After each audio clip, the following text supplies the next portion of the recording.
Mark எழுதின சுவிசேஷம் 16ஆம் அதிகாரம் 15 20 ஆகிய வசனங்கள். இயேசுனுடைய வாழ்க்கை வரலாற்றை, பூமியில் அவர் வாழ்ந்த அந்த வாழ்க்கையினுடைய அந்த வரலாற்றை இந்த மார்க்கு என்ற புஸ்தகத்திலிருந்து நாம் படித்து வருகிறோம். தொடக்கத்திலிருந்து பார்த்து வருகிறோம். மார்க் 1ஆம் அதிகாரம் 1ஆம் வசனத்திலிருந்து பகுதியாய் பார்த்து வருகிறோம். இப்பொழுது கடைசி பகுதிக்கு வந்துவிட்டோம். பல காரியங்களை நாம் விவரமாய் பார்த்து விட்டோம். இயேசு எப்படி வாழ்ந்தார், எப்படி ஊழியம் செய்தார், எப்படி பிரசங்கித்தார், எப்படி அற்புதங்கள் அடையாளங்களை செய்தார், எப்படி பாடுபட்டு மரித்தார், அதனுடைய அர்த்தம் என்ன, முக்கியத்துவம் என்ன, எப்படி 3ஆம் நாள் உயிரோடு எழும்பினார், அதற்கான ஆதாரங்கள் என்ன, இவ்வளோ பார்த்துட்டோம். இன்றைக்கு கடைசியாக இந்த பகுதிக்கு வருகிறோம். இங்கே என்ன பார்க்க போகிறோம்? இயேசு பரமேறதுக்கு முன்பாக கடைசியாய் தம்முடைய சீஷர்களுக்கு ஒரு கட்டளை கொடுக்குறார். இதை போய் செய் அப்படின்றார். அதுதான் இங்கே நாம் பார்க்க போகிறோம். கடைசியாய் எப்போவுமே ஒருத்தர் பேசுகிறது அது ரொம்ப முக்கியமான ஒரு விஷயம் இல்லையா? இப்போ இயேசு பரமேறதுக்கு முன்பாக கடைசியாய் சீஷர்களுக்கு சொன்னது என்ன, கொடுத்த கட்டளை என்ன, அதுதான் இந்த பகுதியில் ரொம்ப முக்கியமாய் வெளிப்படுகிறது. இங்கே மட்டும் இல்லை, மற்ற சுவிசேஷங்கள் முடிகிற இடத்துலையும் அதை நீங்கள் பார்க்கலாம். மத்தேயு 28ஆம் அதிகாரம் முடிவுலையும் பார்க்கலாம். வாசிப்போம். மார்க் 16 15 20. பின்பு அவர் அவர்களை நோக்கி, நீங்கள் உலகமெங்கும் போய் சர்வ சிருஷ்டிக்கும் சுவிசேஷத்தை பிரசங்கியுங்கள். விசுவாசம் உள்ளவனாகி ஞானஸ்நானம் பெற்றவன் ரட்சிக்கப்படுவான், விசுவாசியாதவனோ ஆக்கினைக்குள்ளாக தீர்க்கப்படுவான். விசுவாசிக்கிறவர்களால் நடக்கும் அடையாளங்களாவன, என் நாமத்தினாலே பிசாசுகளை துரத்துவார்கள், நவமான பாஷைகளை பேசுவார்கள், சர்ப்பங்களை எடுப்பார்கள், சாவுக்கேதுவான யாதொன்றை குடித்தாலும் அது அவர்களை சேதப்படுத்தாது, வியாதியத்தில் மேல் கைகளை வைப்பார்கள், அப்பொழுது அவர்கள் சொஸ்தமாவார்கள் என்றார். இவ்விதமாய் கர்த்தர் அவர்களுடனே பேசின பின்பு பரலோகத்துக்கு எடுத்துக்கொள்ளப்பட்டு தேவனுடைய வலது பார்சத்தில் உட்கார்ந்தார். அவர்கள் புறப்பட்டு போய் எங்கும் பிரசங்கம் பண்ணினார்கள். கர்த்தர் அவர்களுடனே கூட கிரியையை நடப்பித்து அவர்களால் நடந்த அடையாளங்களினாலே வசனத்தை உறுதிப்படுத்தினார். ஆமேன். நீங்கள் பார்த்துருப்பீங்க. இப்போ நம்ம வாஸ்த பகுதியில் இயேசு அவங்களுக்கு கட்டளை இடுகிறார். கடைசியாக அவர் என்ன சொல்கிறாரு? ஒரு கட்டளையை கொடுக்குறாரு. இப்போ என்ன பண்ணணும்? நீங்கள் உலகமெங்கும் போய், 15ஆம் வசனத்தில் வருது அந்த கட்டளை, நீங்கள் உலகமெங்கும் போய் சர்வ சிருஷ்டிக்கும் சுவிசேஷத்தை பிரசங்கியுங்கள். அதுதான் கட்டளை. போங்க, சுவிசேஷத்தை பிரசங்கிங்க. இந்த பகுதியில் மற்றது எல்லாமே அதன் விளைவாய் வரக்கூடிய காரியங்கள். நீங்கள் போய் பிரசங்கிக்கும் போது சுவிசேஷத்தை சிலர் விசுவாசிப்பாங்க, சிலர் விசுவாசிக்க மாட்டாங்க. விசுவாசிக்கிறவங்க ரட்சிக்கப்படுவாங்க, விசுவாசியாதவர்கள் அவங்க வேறு மாதிரி போயிடுவாங்க. விசுவாசிக்கிற இடங்களில் அடையாளங்கள் நடக்கும். எப்படிப்பட்ட அடையாளங்கள் நடக்கும் அப்படின்னு ஒரு ஐடியா கொடுக்கப்பட்டிருக்கு. அற்புதம், அடையாளம் நடக்கும் அப்படின்ட்டு அவர் பரமேறுகிறார். 19ஆம் வசனம் சொல்லுது. அப்புறம் அவர் சொன்ன மாதிரியே, கட்டளையிட்ட மாதிரியே அவங்க உலகம் எங்கும் போய் பிரசவம் பண்ணுறாங்க. அவர் சொன்ன மாதிரியே அவங்கள சப்போர்ட் பண்ணுறார். பரலோகத்திலிருந்து அந்த அடையாளங்கள், அற்புதங்கள் நடக்கும்படி உதவுகிறார். அதன் மூலமாய் வசனத்தை உறுதிப்படுத்துகிறாருன்னு 20ஆம் வசனம் சொல்லுது. அப்போ இங்கே இந்த கட்டளை ரொம்ப முக்கியம் பாருங்கள். அதன் விளைவாக தான் மற்றதெல்லாம். இந்த கட்டளை இன்றைக்கும் நமக்கு பொருந்தும். மத்தேயுல இந்த கட்டளை வரப்போ இயேசு சொல்கிறாரு, உலகமெங்கும் போய் சகல ஜாதியும் சீஷராக்கி பிதா குமாரன் பரிசுத்தாவின் நாமத்தினால் ஞானஸ்நானம் கொடுத்து நான் உங்களுக்கு கற்பித்தவைகளை அவர்களுக்கு போதியுங்கள். இதோ உலகம் முடிவு பரியந்தம் நான் உங்களுடனே இருக்கிறேன். அப்போது அவர் என்ன சொல்ல வர்றாரு? அந்த நாளில் இருந்து அந்த சீஷருக்கு செய்யணுன்றது மட்டும் இல்லை, செஞ்சுக்கிட்டே இருங்க, நான் திரும்ப வர வரைக்கும் உலக முடிவு பரியந்தம் நான் உங்களுடனே இருக்கிறேன்னா அது மீனிங் அதிலே வந்துடுது. நான் திரும்ப வர வரைக்கும் செஞ்சுக்கிட்டே இருங்க, நான் உங்களோடவே இருப்பேன். அப்போ இந்த கட்டளை நமக்கும் பொருந்தும். சகல ஜாதியும் அவங்களால சீஷராக்க முடியல. அவங்க கொஞ்சம் காலம்தான் வாழ்ந்தாங்க, அவங்க முடிஞ்ச அளவுக்கு செஞ்சாங்க. அவர் சொன்னது தொடர்ந்து கிறிஸ்தவர்கள் செய்து வருகிறார்கள். இயேசு இது ஒரு கட்டளையாக கொடுத்ததுனால கடந்த 2000 வருஷமாய் கிறிஸ்தவர்கள் உலகமெங்கும் போய் சுவிசேஷத்தை பிரசங்கம் பண்ணிக்கிட்டு தான் இருக்காங்க. இன்னும் நடந்து கொண்டு தான் இருக்குது. ஏற்கனவே சுவிசேஷம் பெரிய விதத்தில் உலக அளவில் பரவிடுச்சு. ஆனால் இன்னும் பரவ வேண்டியது இருக்குது. ஒரு விதத்தில் பார்த்தீங்கன்னா ஏற்கனவே பரவிடுச்சுன்னு நீங்கள் சொல்லலாம். கிட்டத்தட்ட ஏற்கனவே பரவிடுச்சுன்னு சொல்லலாம். எந்த விதத்தில்னா எல்லா நாடுகளுக்கும் போயிடுச்சு. கிட்டத்தட்ட ஏறக்குறைய 200 நாடுகள் இருக்குன்னு வச்சுக்கிட்டிங்கன்னா கிட்டத்தட்ட எல்லா நாடுகளுக்குள்ளே போயிடுச்சு. ஆனால் ஒரு விதத்தில் அது இன்னும் பரவலைன்னு சொல்லணும். அது போக வேண்டிய விதத்தில் போக வேண்டிய அளவுக்கு ஊடுருவி போகலன்னு சொல்லணும். ஏன்னா சகல நாடுகளிலிருந்தும் சீஷர் எடுங்கன்னு சொல்ல, அவர் சகல ஜாதிகளையும் சீஷராக்குங்கன்னாரு. சகல ஜாதிகள்னா சகல இன மக்கள்.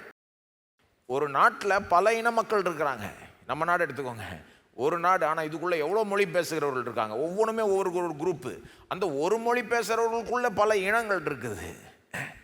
அப்போது பல குரூப்ஸ், பீப்புள் குரூப்ஸ்ன்னு எடுத்துக்கிட்டிங்கன்னா 200 கிடையாது, 15,000 பீப்புள் குரூப்புக்கு மேலே இருக்குது. இன மக்கள், மொழி மக்கள், மொழி மட்டும் இல்லை இனம் அப்படின்னு எடுத்துக்கிட்டிங்கன்னா உலகத்தில் 15,000க்கு மேற்பட்டு இன மக்கள் இருக்கிறார்கள். அந்த எல்லா இன மக்களுக்கும் இந்த சுவிசேஷம் போய் சேர்ந்துருச்சா அப்படின்னு கேட்டிங்கன்னா இல்லை.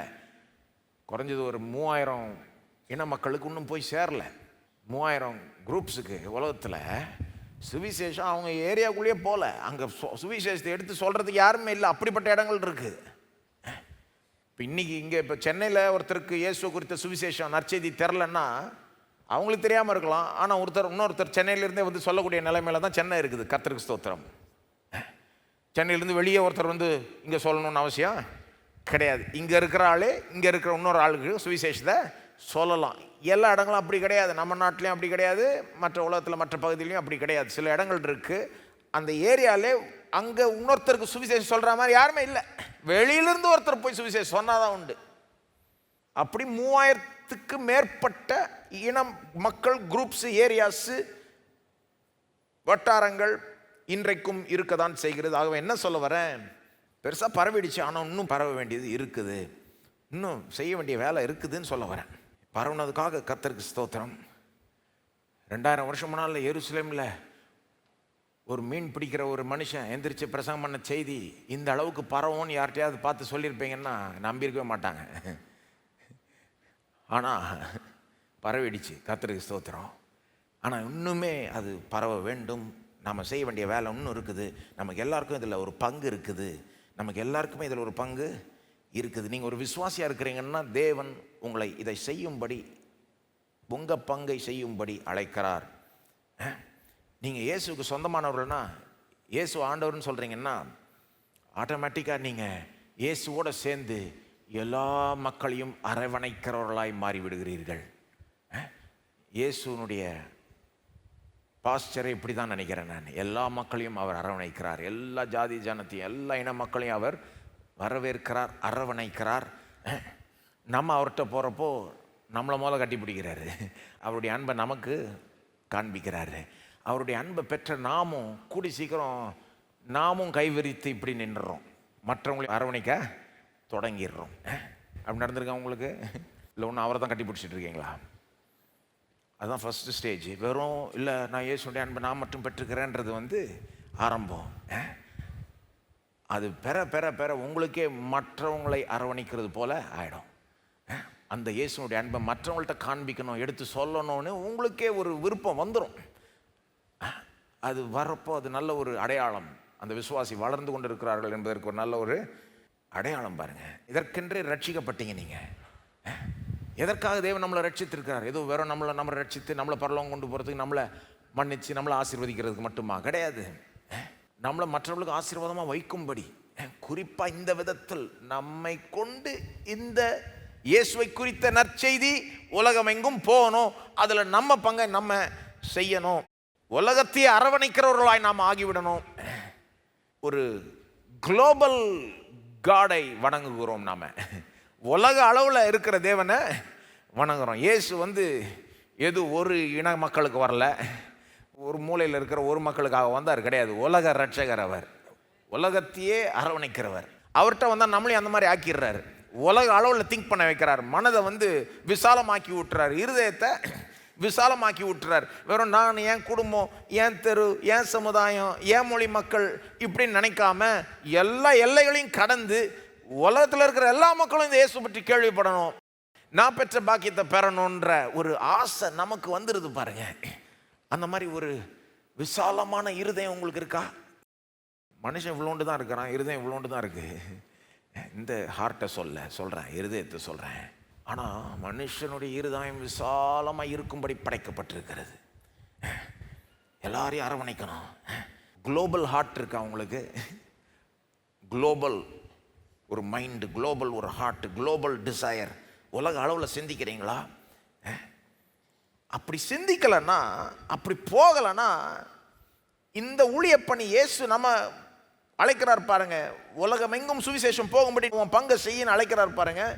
அதை நம்ம செய்யலைன்னா நமக்கே சந்தோஷம் வராது, நமக்கே திருப்தி வராது. நான் சொல்கிறேன், நமக்கு எல்லாருக்கும் ஒரு பங்கு இருக்குங்க. என்னங்க பங்குன்னு கேட்டிங்கன்னா சிம்பிளாக சொல்லுவேன், ஒன்று நம்மளே போய் சொல்லணும், இல்லைன்னா சொல்கிறவங்களுக்கு உதவி செய்யணும், அவ்வளோதான். என்னங்க பங்கு? உலகமெங்கும் சுவிசேஷத்தை போய் சுவிசேஷத்தை பிரசங்கின்ட்டாரு. இதில் நமக்கு என்ன பங்கு? எல்லா விசுவாசிக்கும் பங்கு இருக்குது. என்ன பங்கு? ஒன்று அந்த விசுவாசியே போய் சொல்லணும், இல்லைன்னா போய் சொல்லுகிறவர்களுக்கு உதவி செய்யணும். நம்ம பங்கை நம்ம செய்யலைன்னா நமக்கே சந்தோஷமும் திருப்தியும் இருக்காது. ஏன்னா அதை செய்யும்படியே நம்ம ரட்சிக்கப்பட்டிருக்கிறோம். ஒரு கால் நடக்கும்படி வைக்கப்பட்டிருக்கு. நடக்கிற ஒரு கால் நம்மகிட்ட கொடுத்துட்டாருன்னா, அப்போ உட்காந்து நாளெல்லாம் வீடியோ பார்த்துக்கிட்டு இருந்தா, ஃபோனை பார்த்துக்கிட்டு இருந்தா, இந்த கால் என்ன வருது? கெட்டு போயிடும். இல்லை, அது நடக்கும்படி கொடுக்கப்பட்டிருக்கு. அது நடக்கும்போது தான் அதனுடைய நோக்கம் நிறைவேறுது பாருங்க. அப்போ தான் நமக்கு எக்ஸசைஸ் பண்ணுறப்போ ஒரு சந்தோஷம் வருன்றாங்க. அது மாதிரி என்ன சொல்ல வரேன், நாம் உலகத்தையே அரவணைக்கும்படி ரட்சிக்கப்பட்டோம், படைக்கப்பட்டோம். அதை செய்யலைன்னா நமக்கே சந்தோஷம் வராது, திருப்தி வராது. இன்றைக்கி நிறைய விசுவாசிகளுக்கு சந்தோஷம் திருப்தி இல்லாததுக்கு காரணம் என்னன்னா, தாங்க குடும்பம், தாங்க பிரச்சனை, தாங்க இது, இப்படியே நினச்சிக்கிட்டே இருக்காங்க. அவங்கள சுற்றி ஒரு வட்டத்தை வரைஞ்சிக்கிட்டு இதையே சுற்றி வராங்க. இவ்வளோதான். தேவன் சொல்கிறார், இல்லை, தேவனுடைய ராஜ்யத்தையும் அதனுடைய நீதியும் முதலாவது தேடுங்கள். என் வேலையை நீ பாரு, நான் உன் வேலையை பார்க்குறேன்றாரு. நாம் என்ன சொல்கிறோம்? ஆண்டவரே, என் பிரச்சனையை சரி செய்ய ஆண்டவரே, உலகம் எங்கும் போய் சுவிசேஷத்தை பிரசங்கின்றேன்னு முதல்ல இங்கே சரி பண்ண ஆண்டவரே. அவர் சொல்கிறார், நீ இதை பாரு, நான் உன்னை பார்க்குறேன்றார். நீ என் வேலையை பார்த்தா நான் உன் வேலையை பார்க்குறேன். நீ ஏன் பிஸ்னஸை கவனிச்சா நான் உன் பிஸ்னஸை கவனிக்கிறேன். என்னுடைய ராஜ்யத்தில் முதலாவது இருக்கிறதுக்கு முதல் முக்கியத்துவத்தை நீ கொடுத்தா நான் உனக்கு என்ன முக்கியமோ அதை நான் பார்த்துக்கிறேன்றார். கவுண்டர் இன்ட்யூட்டிவ் பாருங்க. உலகத்தினுடைய அப்ரோச் என்னன்னா, பிரச்சனை இருக்கா உனக்கு, அதை ஃபோக்கஸ் பண்ண சரியாயிடும். ஏசு என்ன சொல்கிறாரு? இல்லை, உனக்கு பிரச்சனை இருக்கா, நீ அதை ஃபோக்கஸ் பண்ணாத, தேவனையும் அவருடைய ராஜ்யத்தையும் அவருடைய நீதியும் அவர் என்ன விரும்புகிறார் அதை பார்த்து அதை ஃபோக்கஸ் பண்ணு, அதெல்லாம் சரியாயிடும் உன் பிரச்சனைலாம். அப்போது இதை செய்யும்போது தான் நமக்கு சந்தோஷம் திருப்தி வரும். இதை செய்யும்போது தான் நம்முடைய வாழ்க்கையில் இருக்கிற காரியங்கள் சரியாகும் பாருங்கள். அது அப்படி தான், அதை அப்படி உண்டாக்கிட்டார். அப்போது நம்முடைய பங்கை நாம் எடுத்து செய்யணும் பாருங்கள். செய்யும்போது சில தடைகள் வருகிறது, சில சவால்கள் இருக்குது. இதை தான் நான் போன வாரம் தொடங்கி உங்களுக்கு சொல்ல பார்த்தேன். அதாவது தேவனுக்காக எதை பெருசாக செய்ய முயற்சிட்டிங்கனாலும் நிச்சயமாக தடைகள், சவால்கள் வரும். அப்போது இந்த சுவிசேஷத்தை உலகமெங்கும் நம்ம கொண்டு போகணும் அப்படின்றதுக்கு நீங்கள் முயற்சி எடுக்க தொடங்கினீங்கன்னா சில தடைகள் இருக்குது, பல விதமான தடைகள் இருக்குது. சிலதெல்லாம் வெளியிலிருந்து வருது. இப்போ நான் சொன்னேன்ல, ஏற்கனவே மேப்பெல்லாம் உங்களுக்கு 2-3 தடவை காமிச்சிட்டேன், அது திரும்ப காமிக்க விரும்பல. நம்ம நாட்டிலையும் சரி, மற்ற இடங்கள்லையும் சரி, இது வரைக்கும் சுவிசேஷம் போகாத இடங்கள் இன்னும் இருக்குது, இன்னுமே இருக்குது சில இடங்கள். அப்போது அந்த இடத்துக்குள்ளே ஏன் போகலைன்னா காரணம் இருக்குது. போக பார்த்தா அடிக்கிறாங்க, உதைக்கிறாங்க, எதிர்க்கிறாங்க, உபத்திரவப்படுத்துகிறாங்க. ஆனால் தான் போகலை. சிலர் போக பார்த்துருக்காங்க, தடுக்கப்பட்டிருக்கிறாங்க. உலகத்தில் இருக்கிற சிலர் உபத்திரவப்படுத்துகிறாங்க. அந்த உபத்திரவத்துக்கு பின்னால் யார் இருக்கிறது? பிசாசானவன் தான் தூண்டி விடுறான். இந்த சுவிசேஷ ஊழியத்தை வெறுக்கிறவன் யார் அதிகமாய்? பிசாசானவன். இப்போ உலகத்தார நம்முடைய சத்ருவா நாம் நினைக்கக்கூடாது. பிசாசு தான் நம்முடைய சத்ரு. அவன் தான் இந்த வேலையை எதிர்க்கிறான். அப்போ வெளியிலேருந்து உபத்திரம் வருது. உலகத்தார் சிலர் உபத்திரவப்படுத்துகிறாங்க, உலகத்தில் இருக்கிற சில அதிகாரிகள் உபத்திரவப்படுத்துகிறாங்க, பிசாசானவன் எதிர்க்கிறான். ஆனால் அப்படிப்பட்ட தடைகளை விட நான் நினைக்கிறேன் இன்னும் முக்கியமான தடைகள் என்னன்னா, கிறிஸ்தவத்துக்குள்ளேயே இருக்கிற தடைகள். கிறிஸ்தவத்துக்கு உள்ளே இருக்கிற தடைகள். நான் நினைக்கிறேன் வெளியிலிருந்து வர தடையை விட உள்ளே இருக்கிற தடை தான் இன்னும் நம்மளை தடுத்து நிறுத்துதுன்னு நான் நினைக்கிறேன். ஏன்னா நாம் இருக்க வேண்டிய விதத்தில் இருந்தால், பொதுவாக சொல்கிறேன், கிறிஸ்தவர்களை சொல்கிறேன், இந்த சபையோ எந்த குறிப்பிட்ட சபையோ சொல்ல, பொதுவாக சொல்கிறேன், நாம் கிறிஸ்தவர்களாக நாம் இருக்க வேண்டிய விதத்தில் இருந்தால் உலகமும் சரி, உபத்திரவமும் சரி, பிசாசும் சரி, இந்த ஊழிய பணியை தடுத்து நிறுத்தவே முடியாது. இந்த சுவிசேஷம் உலகமெங்கும் பரவுற இந்த காரியத்தை தடுத்து நிறுத்தவே முடியாது. பிசாசுக்கு அவ்வளோ வல்லமை கிடையாது, உலகத்துக்கும் அவ்வளோ வல்லமை கிடையாது. இது தேவனுடைய திட்டம். இதை போய் செய்ய தேவன் சொல்லிட்டாரு. நாம் அவர் சொல்கிறபடி செஞ்சோமானால், நாம் இருக்கிற வேண்டிய விதத்தில் இருந்தோமானால் யாருமே தடுத்து நிறுத்த முடியாது இந்த ஊழிய பணியை. அவங்க தடுத்து நிறுத்த பார்ப்பாங்க, ஆனால் தடுக்க தடுக்க நிறுத்த நிறுத்த இன்னும் அதிகமாக பரவும். அதுதான் கிறிஸ்தவ சரித்திரம் நிரூபிச்சிருக்கு பாருங்க. ஆகவே நான் என்ன நினைக்கிறேன்னா, வெளியிலிருந்து வர இந்த தடைகள் சவால்களை விட உள்ளே கிறிஸ்தவத்துக்குள்ளே இருக்கிற தடைகள் சவால்கள் தான் இன்னும் முக்கியம். அதை இன்னும் கவனிச்சா பெட்டர் நான் நினைக்கிறேன். அதனால தான் நான் போன வாரம் தொடங்கி உங்களுக்கு இந்த சில தடைகளை, இந்த உள்ளே இருக்கிற தடைகளை சொல்ல ஆரம்பித்தேன். போன வாரம் 3 தடைகள் சொன்னேன் போன தடவை. அது என்னது? அது சுவிசேஷன்னா என்னாலே புரியல சிலருக்கு. இயேசு சொல்கிறாரு, உலகம் எங்கும் போய் சர்வ சிருஷ்டிக்கும் சுவிசேஷத்தை பிரசங்கியுங்கள். எல்லாம் சொல்லுங்க, சுவிசேஷத்தை பிரசங்கியுங்கள். சுவிசேஷத்தை பிரசங்கிங்கள்ட்டார். அப்போ சில கிறிஸ்தவங்களுக்கு சுவிசேஷனா என்னன்னே தெரில. அப்போ என்னத்தை பிரசங்கிக்கிறது? ரெண்டாவது, இந்த நற்செய்தி சுவிசேஷன் என்னது? தேவன் கிறிஸ்துவின் மூலமாய் நமக்கு ஏற்கனவே என்ன செய்திருக்கிறார், நம்மை ரட்சிக்கும்படி ஆசீர்வதிக்கும்படி ஏற்கனவே தேவன் என்ன செய்திருக்கிறார் என்பதை குறித்த அந்த செய்தி தான் சுவிசேஷம், அதனுடைய மையம். அப்போ அதை சொல்கிறது நம்ம வேலை. அது முதல்ல என்னன்னு தெரிஞ்சுக்கணும், அப்போ தான் சொல்ல முடியும். சொன்ன பிறகு ஜனங்க அதுக்கு ஒரு விதமாக ரெஸ்பாண்ட் பண்ணணும். தேவன் ஜனங்கள்ட்ட இருந்து ஒரு விதமான ரெஸ்பான்ஸை எதிர்பார்க்குறார். சுவிசேஷம் எங்கே பிரசங்கிக்கப்படுதோ ஜனங்க ஒரு விதமாக ரெஸ்பாண்ட் பண்ணணும். அது எப்படி ரெஸ்பாண்ட் பண்ணணுன்றது நிறைய பேருக்கு சிலருக்கு தெரிய மாட்டேங்குது, கிறிஸ்தவங்களுக்கே தெரிய மாட்டேங்குது. தேவன் ஜனங்கள்ட்ட இருந்து என்ன தான் எதிர்பார்க்குறார்? சரி, சுவிசேஷத்தை பிரசங்கம் பண்ணுறோம், தேவன் இயேசு மூலமாக நமக்கு என்ன செஞ்சார் என்பதை எடுத்து சொல்கிறோம், சிலுவையை பற்றி சொல்கிறோம், இயேசுடைய உயிர்த்தெழுதலை பற்றி சொல்கிறோம், எப்படி அது மூலமாக பாவ மன்னிப்பும் ரட்சிப்பும் ஆசீர்வாதம் வருதுன்னு சொல்கிறோம். இப்போ ஜனம் என்ன செய்யணும்? வேதம் என்ன சொல்லுது? அவங்க மனம் திரும்பி சுவிசேஷத்தை விசுவாசிக்கணும், இருதயத்திலிருந்து இயேசுவை விசுவாசிக்கணும், வாயை திறந்து இயேசுவை அறிக்கை செய்யணும். இந்த மாதிரி காரியங்களும் சில கிறிஸ்தவங்களுக்கு புரிய மாட்டேங்குது. அப்புறம் அதை போட்டு சில குழப்பி விட்டுருவாங்க. சுவிசேஷன்னா என்னன்னு தெரில, இந்த சுவிசேஷத்துக்கு எப்படி ரெஸ்பாண்ட் பண்ணணும், தேவன் நம்மகிட்ட என்ன எதிர்பார்க்குறாருன்னு தெரில. மூணாவது, இந்த சுவிசேஷத்தினுடைய மேன்மை மகிமையை உணரலை சில கிறிஸ்தவங்க. இயேசு சொல்கிற சுவிசேஷத்தை உலகமெங்கும் பிரசங்கின்னு, ஆனால் இந்த சுவிசேஷம் எவ்வளோ மகிமையான சுவிசேஷம் என்பதை உணரலைன்னா எப்படி போய் பிரசங்கம் பண்ண தோணும்? அல்லது பிரசங்கம் பண்ணுறவங்களுக்கு சப்போர்ட் பண்ணணும்னு எப்படி மற்றவர்களுக்கு தோணும்? இது எவ்வளோ மகிமையான ஒரு செய்தி, இது எவ்வளோ மகிமையான ஒரு சத்தியம் என்பதை போல உணரணும் இல்லையா? இதை போல உலகத்திலே ஒரு செய்தி இல்லவே இல்லை. எங்கெங்க இந்த மாதிரி செய்தி இருக்குது? கடவுள் தம்முடைய மகிமையை திறந்து வானத்து பரலோகத்திலேருந்து பூமி வரைக்கும் நம்ம நடக்கிற மண்ணில் நம்ம போல நடந்தது மட்டும் இல்லாமல் பாடுபட்டு வலி வேதனை அவமானத்தோடு நமக்காக நம் பாவத்தை சுமந்து சாபத்தை சுமந்து மரிக்கிறாரு கல்வாரி சிலுவையில். 3ஆவது நாள் உயிரோடு எழும்பி எல்லாத்தையுமே மாத்துறாரு, மரணத்தை ஜெயித்து எழும்புறாரு.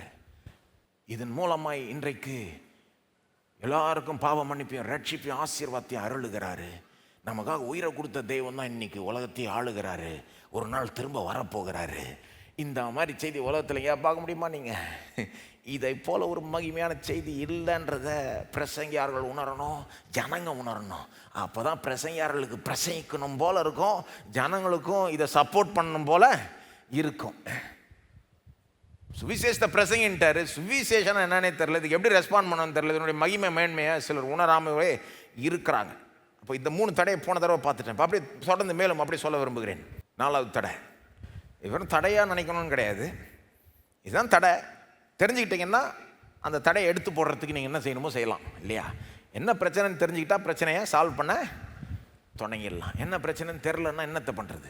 அதனால தான் உங்கள்கிட்ட சொல்கிறேன். ஏன் இதை எடுத்து உங்கள்கிட்ட சொல்கிறேன்? நான் இந்த கூட்டத்தில் சுவிசேஷ பாரமுடையவர்கள் சிலர் இருப்பீங்க.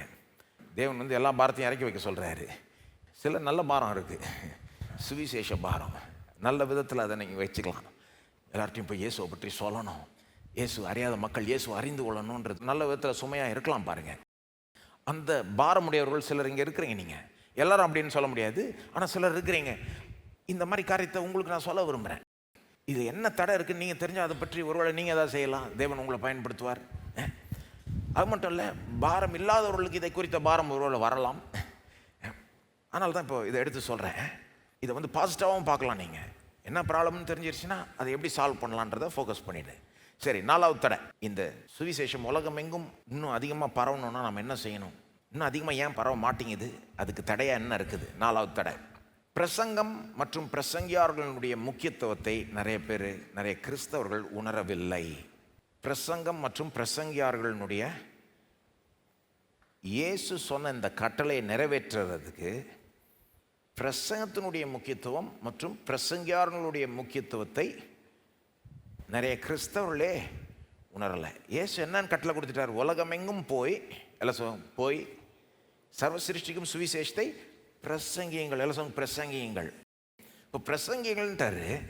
ஆனால் நிறைய கிறிஸ்தவங்களே பிரசங்கத்தினுடைய முக்கியத்துவத்தை புரிஞ்சுக்கல, பிரசங்கியார்களுடைய முக்கியத்துவத்தை புரிஞ்சுக்கல. ஏன் அப்படி சொல்கிறேன்? பிரசங்கத்தினுடைய முக்கியத்துவத்தை சிலர் புரிஞ்சுக்கல. ஒன்றும் இல்லை, சிம்பிளாக யோசித்து பாருங்கள். சில கிறிஸ்தவங்க இருக்கிறாங்க, இந்த செய்தியை போய் சொல்லணும், மற்றவங்கள்ட்ட இயேசுவை பற்றி சொல்லணுன்றதனுடைய முக்கியத்துவத்தோடு புரிஞ்சிக்க மாட்டாங்க. சில கூட்டத்தார் அவங்க என்ன சொல்லுவாங்க? நம்ம வேலை என்ன, நம்ம ஃபோக்கஸ் என்னவாக இருக்கணும்?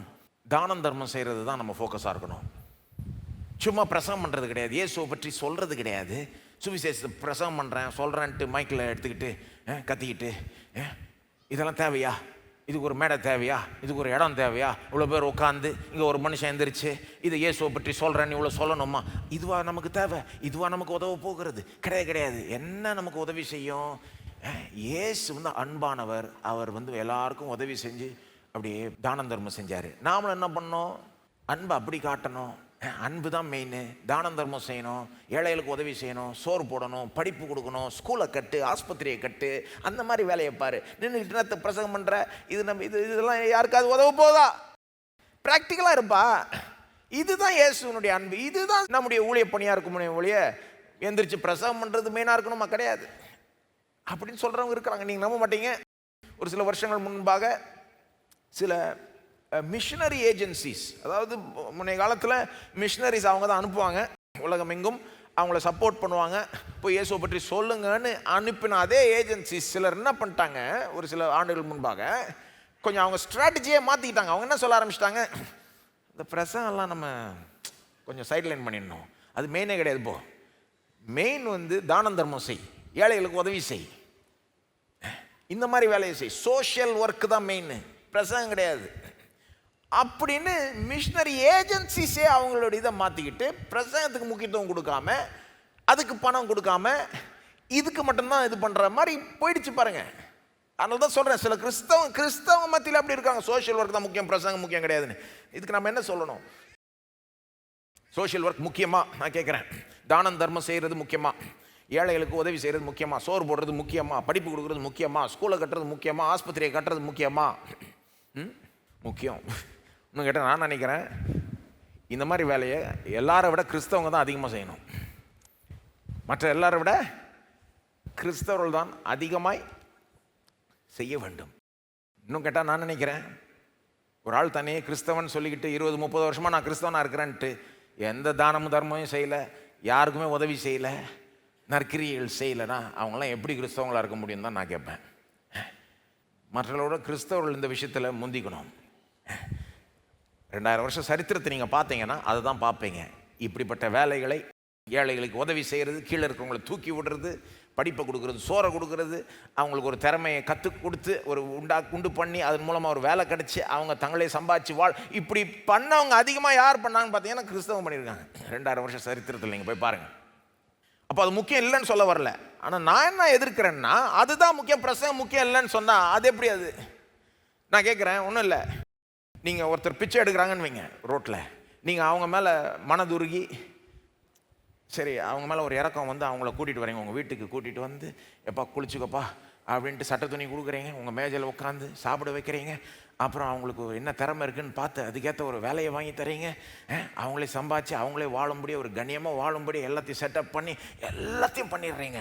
ஆனால் அவங்கள்ட்ட இயேசுவை பற்றி சொல்லலைன்னு வச்சுக்கோங்க,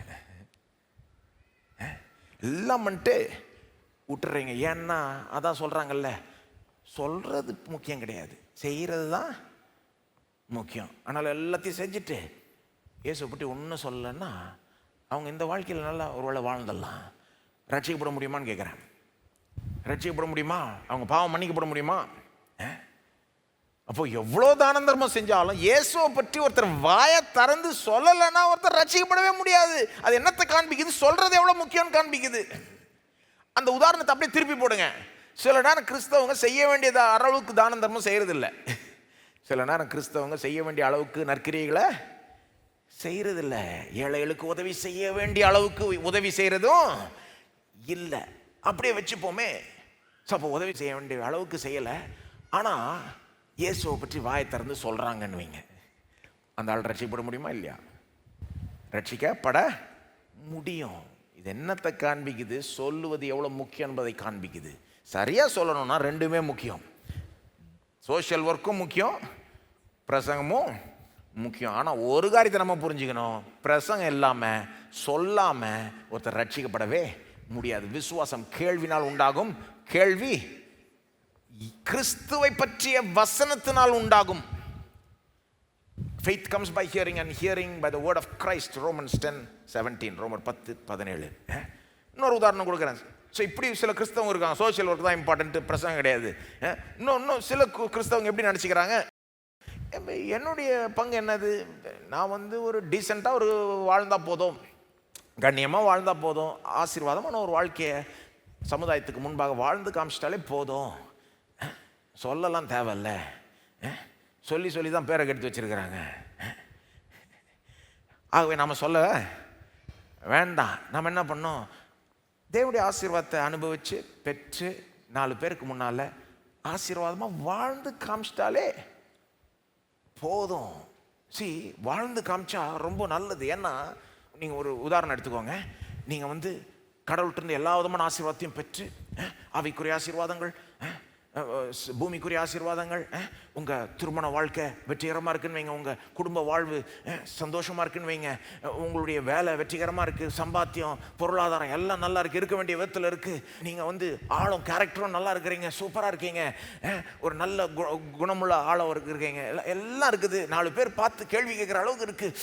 நான் மாதிரி வாழ்கிறாருல இவர், நான் மாதிரி இருக்கார். சிலர் கேள்வியை கேட்பாங்க, எப்படி இப்படி இருக்கிறார்?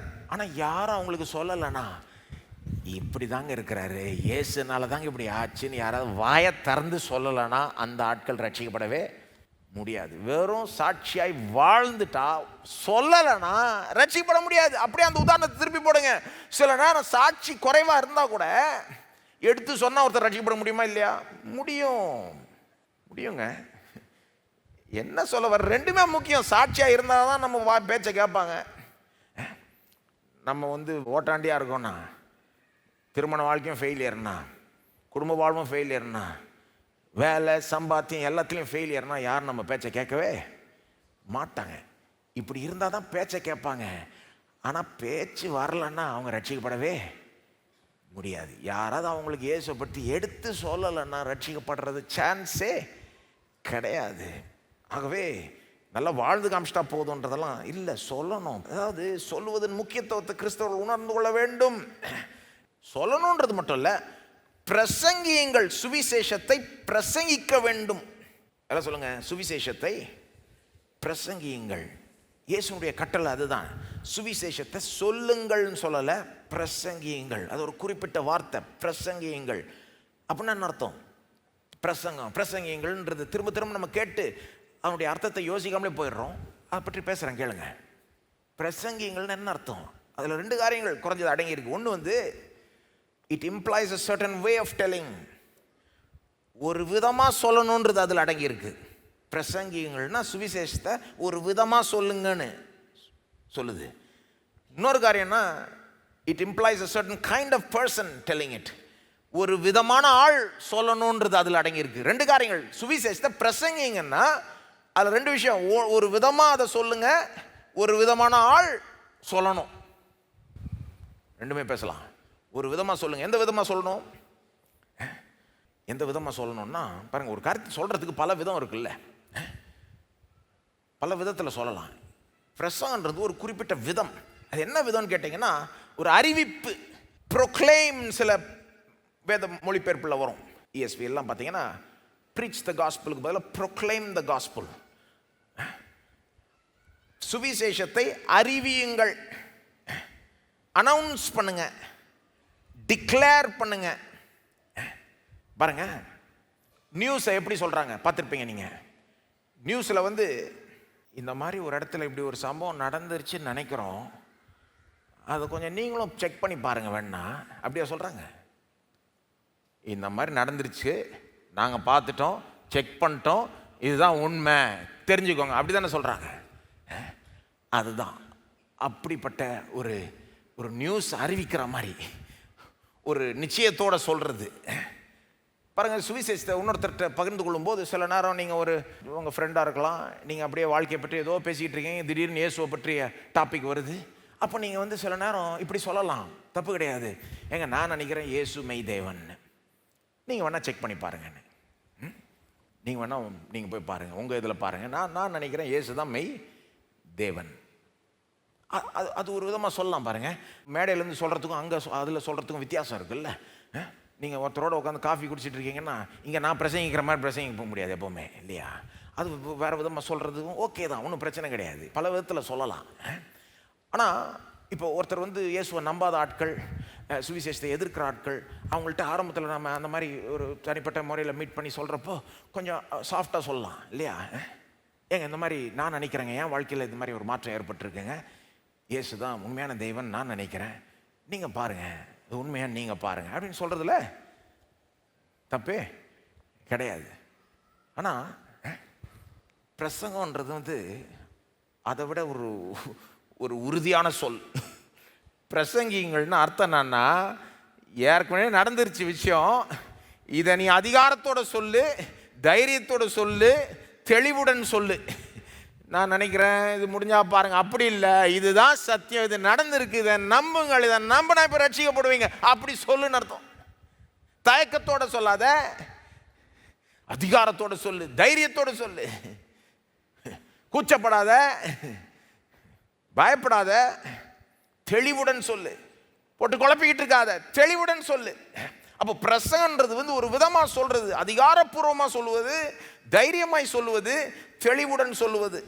ஒரு காரியம் நடந்துருச்சுன்னு நிச்சயமா நமக்கு தெரியும், அதனுடைய அர்த்தம் தெரியும், அதை எடுத்துன்னு போய் அப்படியே டிக்ளேர் பண்றது, அனௌன்ஸ் பண்றது, ப்ரொக்ளைம் பண்றது, அறிவிக்கிறது. டிஸ்கஸ் பண்ணுறது கிடையாது. டிஸ்கஸும் பண்ணலாம் சில நேரம், அது தப்பு கிடையாது. ஒரு 4-5 பேர் உட்காந்துக்கிட்டு இருக்கீங்க, சரி இந்த இயேசுவை பற்றி நம்ம டிஸ்கஸ் பண்ணலாம். ஒருத்தர் ஒரு கருத்து சொல்கிறாங்க, இன்னொருத்தர் ஒரு கருத்து சொல்கிறாங்க, ஒருத்தர் இயேசுவை நம்பாதவங்க ஒரு விதமாக சொல்கிறாங்க, நம்புறவங்க. டிஸ்கஸ் பண்ணுறது தப்பே கிடையாது, பண்ணலாம். ஆனால் பத்தாதது, இந்த சுவிசேஷத்தை பரப்புறதுக்கு தேவன் இந்த முறையை பயன்படுத்த விரும்புகிறார். ரொம்ப விசேஷமாக எந்த முறை? பிரசங்கம். சுவிசேஷத்தை பிரசங்கிங்கள், இந்த விதமாக சொல்லுன்றாரு. ரெண்டாவது, இந்த விதமாக சொல்லுங்க. 1 கொரிந்தியர் 1:21 அந்த வசனத்தை காமிச்சிடுறேன். பைத்தியமாக தோன்றுகிற பிரசங்கத்தினாலே விசுவாசிக்கிறவர்களை ரட்சிக்க தேவனுக்கு பிரியமாயிற்று. அந்த காலத்திலே பவுல் எழுதுறாரு, சிலருக்கு இந்த பிரசங்கம் பைத்தியமாய் தோன்றுகிறதாம். ஏன் பைத்தியமாய் தோன்றுகிறது பாருங்க. இன்றைக்கும் சிலருக்கு இந்த பிரசங்கம், ஒருத்தர் இந்த மாதிரி எந்திரிச்சு நின்று இவ்வளோ பேர் உட்காந்து கேட்குறது அவங்களுக்கு பைத்தியமாக தோணும். என்னங்க இது வேடிக்கையாக இருக்குது, இவ்வளோ பேர் உட்காந்து ஒரு மனுஷன், அதுவும் ரொம்ப அனுபவம் இல்லாத ஒரு மனுஷன், இவர் பேசுறது இவங்க இவ்வளோ பேர் உட்காந்து கேட்குறது அவசியமா? இது சிலருக்கு அது பைத்தியமாக தோணுது, சிலருக்கு அது ஒரு திமிராக கூட தோணலாம். ரொம்ப ஓவர் திமிராக இருக்குங்க. எல்லார் கருத்து தானே முக்கியம். Everybody's truth matters, everybody's opinion matters. Why should one person have all the say? உட்காந்து காஃபி டேபிளை சுற்றி நம்ம டிஸ்கஷன் பண்ணலாம். இதுனா ஒருத்தர் மட்டும் எந்திரிச்சு அவங்க நினைச்சதை சொல்றது. அப்போ சிலருக்கு திமிரா தோணுது, சிலருக்கு பைத்தியமாய் தோணுகிறது. பவுல் சொல்றார், பைத்தியமாய் தோன்றுகிற பிரசங்கத்தினாலே விசுவாசிக்கிறவர்களை ரட்சிக்க தேவனுக்கு பிரியமாயிற்று. ஆனால் தேவனுக்கு இந்த வழி பிரியமா இருக்குது. இப்படி ஒரு மனுஷன் எந்திரிச்சு சத்தியத்தை சொல்லி ஜனங்க அதை கேட்டு விசுவாசிக்கும் போது இந்த வழியாய் ரட்சிக்க தேவன் பிரியப்படுகிறார். ஜனங்களை இப்படி ரட்சிக்கிறதுக்கு தேவன் பிரியப்படுகிறார். இப்படி சொல்லுன்றார். ரெண்டாவது, இந்த விதமா சொல்லுன்றது மட்டும் இல்லை, ஒரு குறிப்பிட்ட விதமான ஆள் சொல்லணுன்றதும் அந்த வார்த்தையில் அடங்கிடுது. எல்லாம் சொல்லுங்க, பிரசங்கியுங்கள். இது ஒரு கட்டளை பாருங்க. உலகமெங்கும் போய் சுவிசேஷத்தை பிரசங்கியுங்கள்னா ஒரு விதமா சொல்லு, ஒரு குறிப்பிட்ட விதமான ஆளும் சொல்லணுன்ற மாதிரி அதில் வந்துடுது. எப்படி வந்துடுதுன்னா, அந்த வார்த்தையிலே ஒரு விதமான ஒரு பேக்ரவுண்ட் இருக்குது பாருங்க. இந்த வார்த்தையினுடைய புதிய ஏற்பாட்டு பேக்ரவுண்டை சொல்கிறேன் கேளுங்க.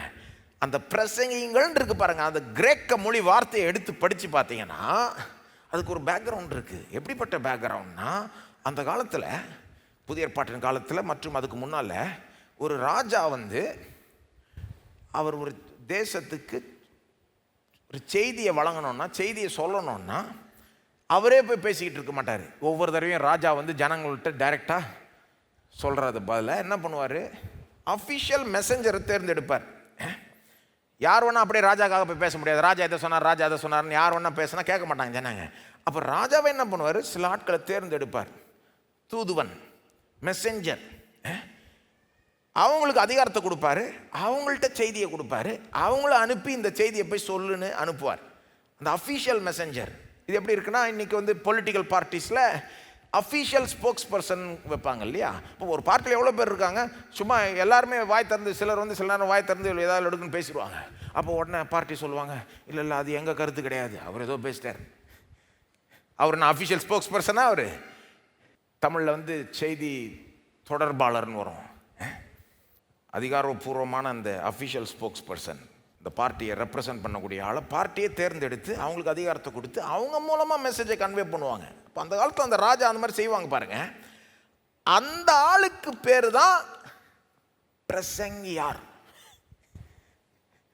கெருக்ஸ் அப்படின்னு வரும் கிரேக்க மொழியில், ஹெரல்டு. அந்த வார்த்தையை தான் பைபிளில் பயன்படுத்துகிறாங்க பிரசங்கியாருக்கும் பிரசங்கத்துக்கும். அவங்க செய்கிறதின் வேலைக்கு பேர் தான் பிரசங்கம். அப்போ அவங்க போவாங்க, ஊர் வாசலுக்கு போய் ராஜா கொடுத்த செய்தியை இப்படி விரித்து, எல்லாம் கேளுங்க, எல்லாம் கேளுங்க, ராஜா செய்தி கொடுக்குறாரு கேளுங்க அப்படின்ட்டு சொல்லுவாங்க. எல்லாம் கேட்பாங்க செய்தியை. அந்த செய்தியை கேட்டு அதை மதிக்கிறவங்க நல்லா இருப்பாங்க.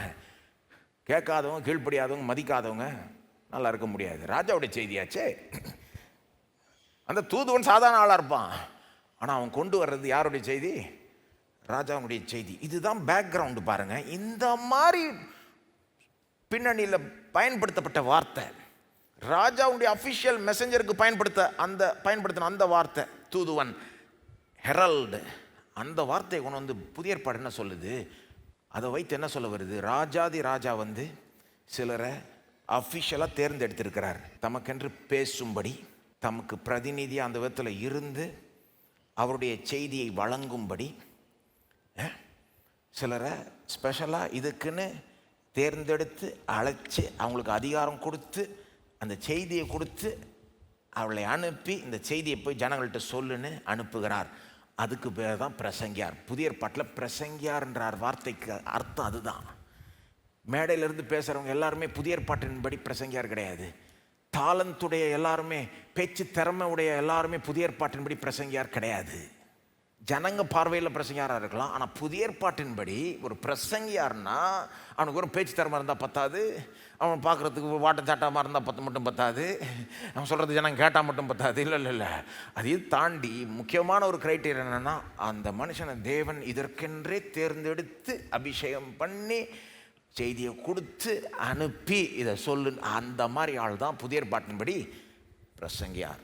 அப்போது நீங்கள் யோசித்து பாருங்கள், அந்த மாதிரி ஆள் போய் செய்தியை கொடுக்குறப்போ அவர் செய்தியை கேட்டு விசுவாசிக்கிறவங்க நிச்சயமாக பயனடைவாங்க, விசுவாசியாதவர்கள் நிச்சயமாக தண்டிக்கப்படுவாங்க.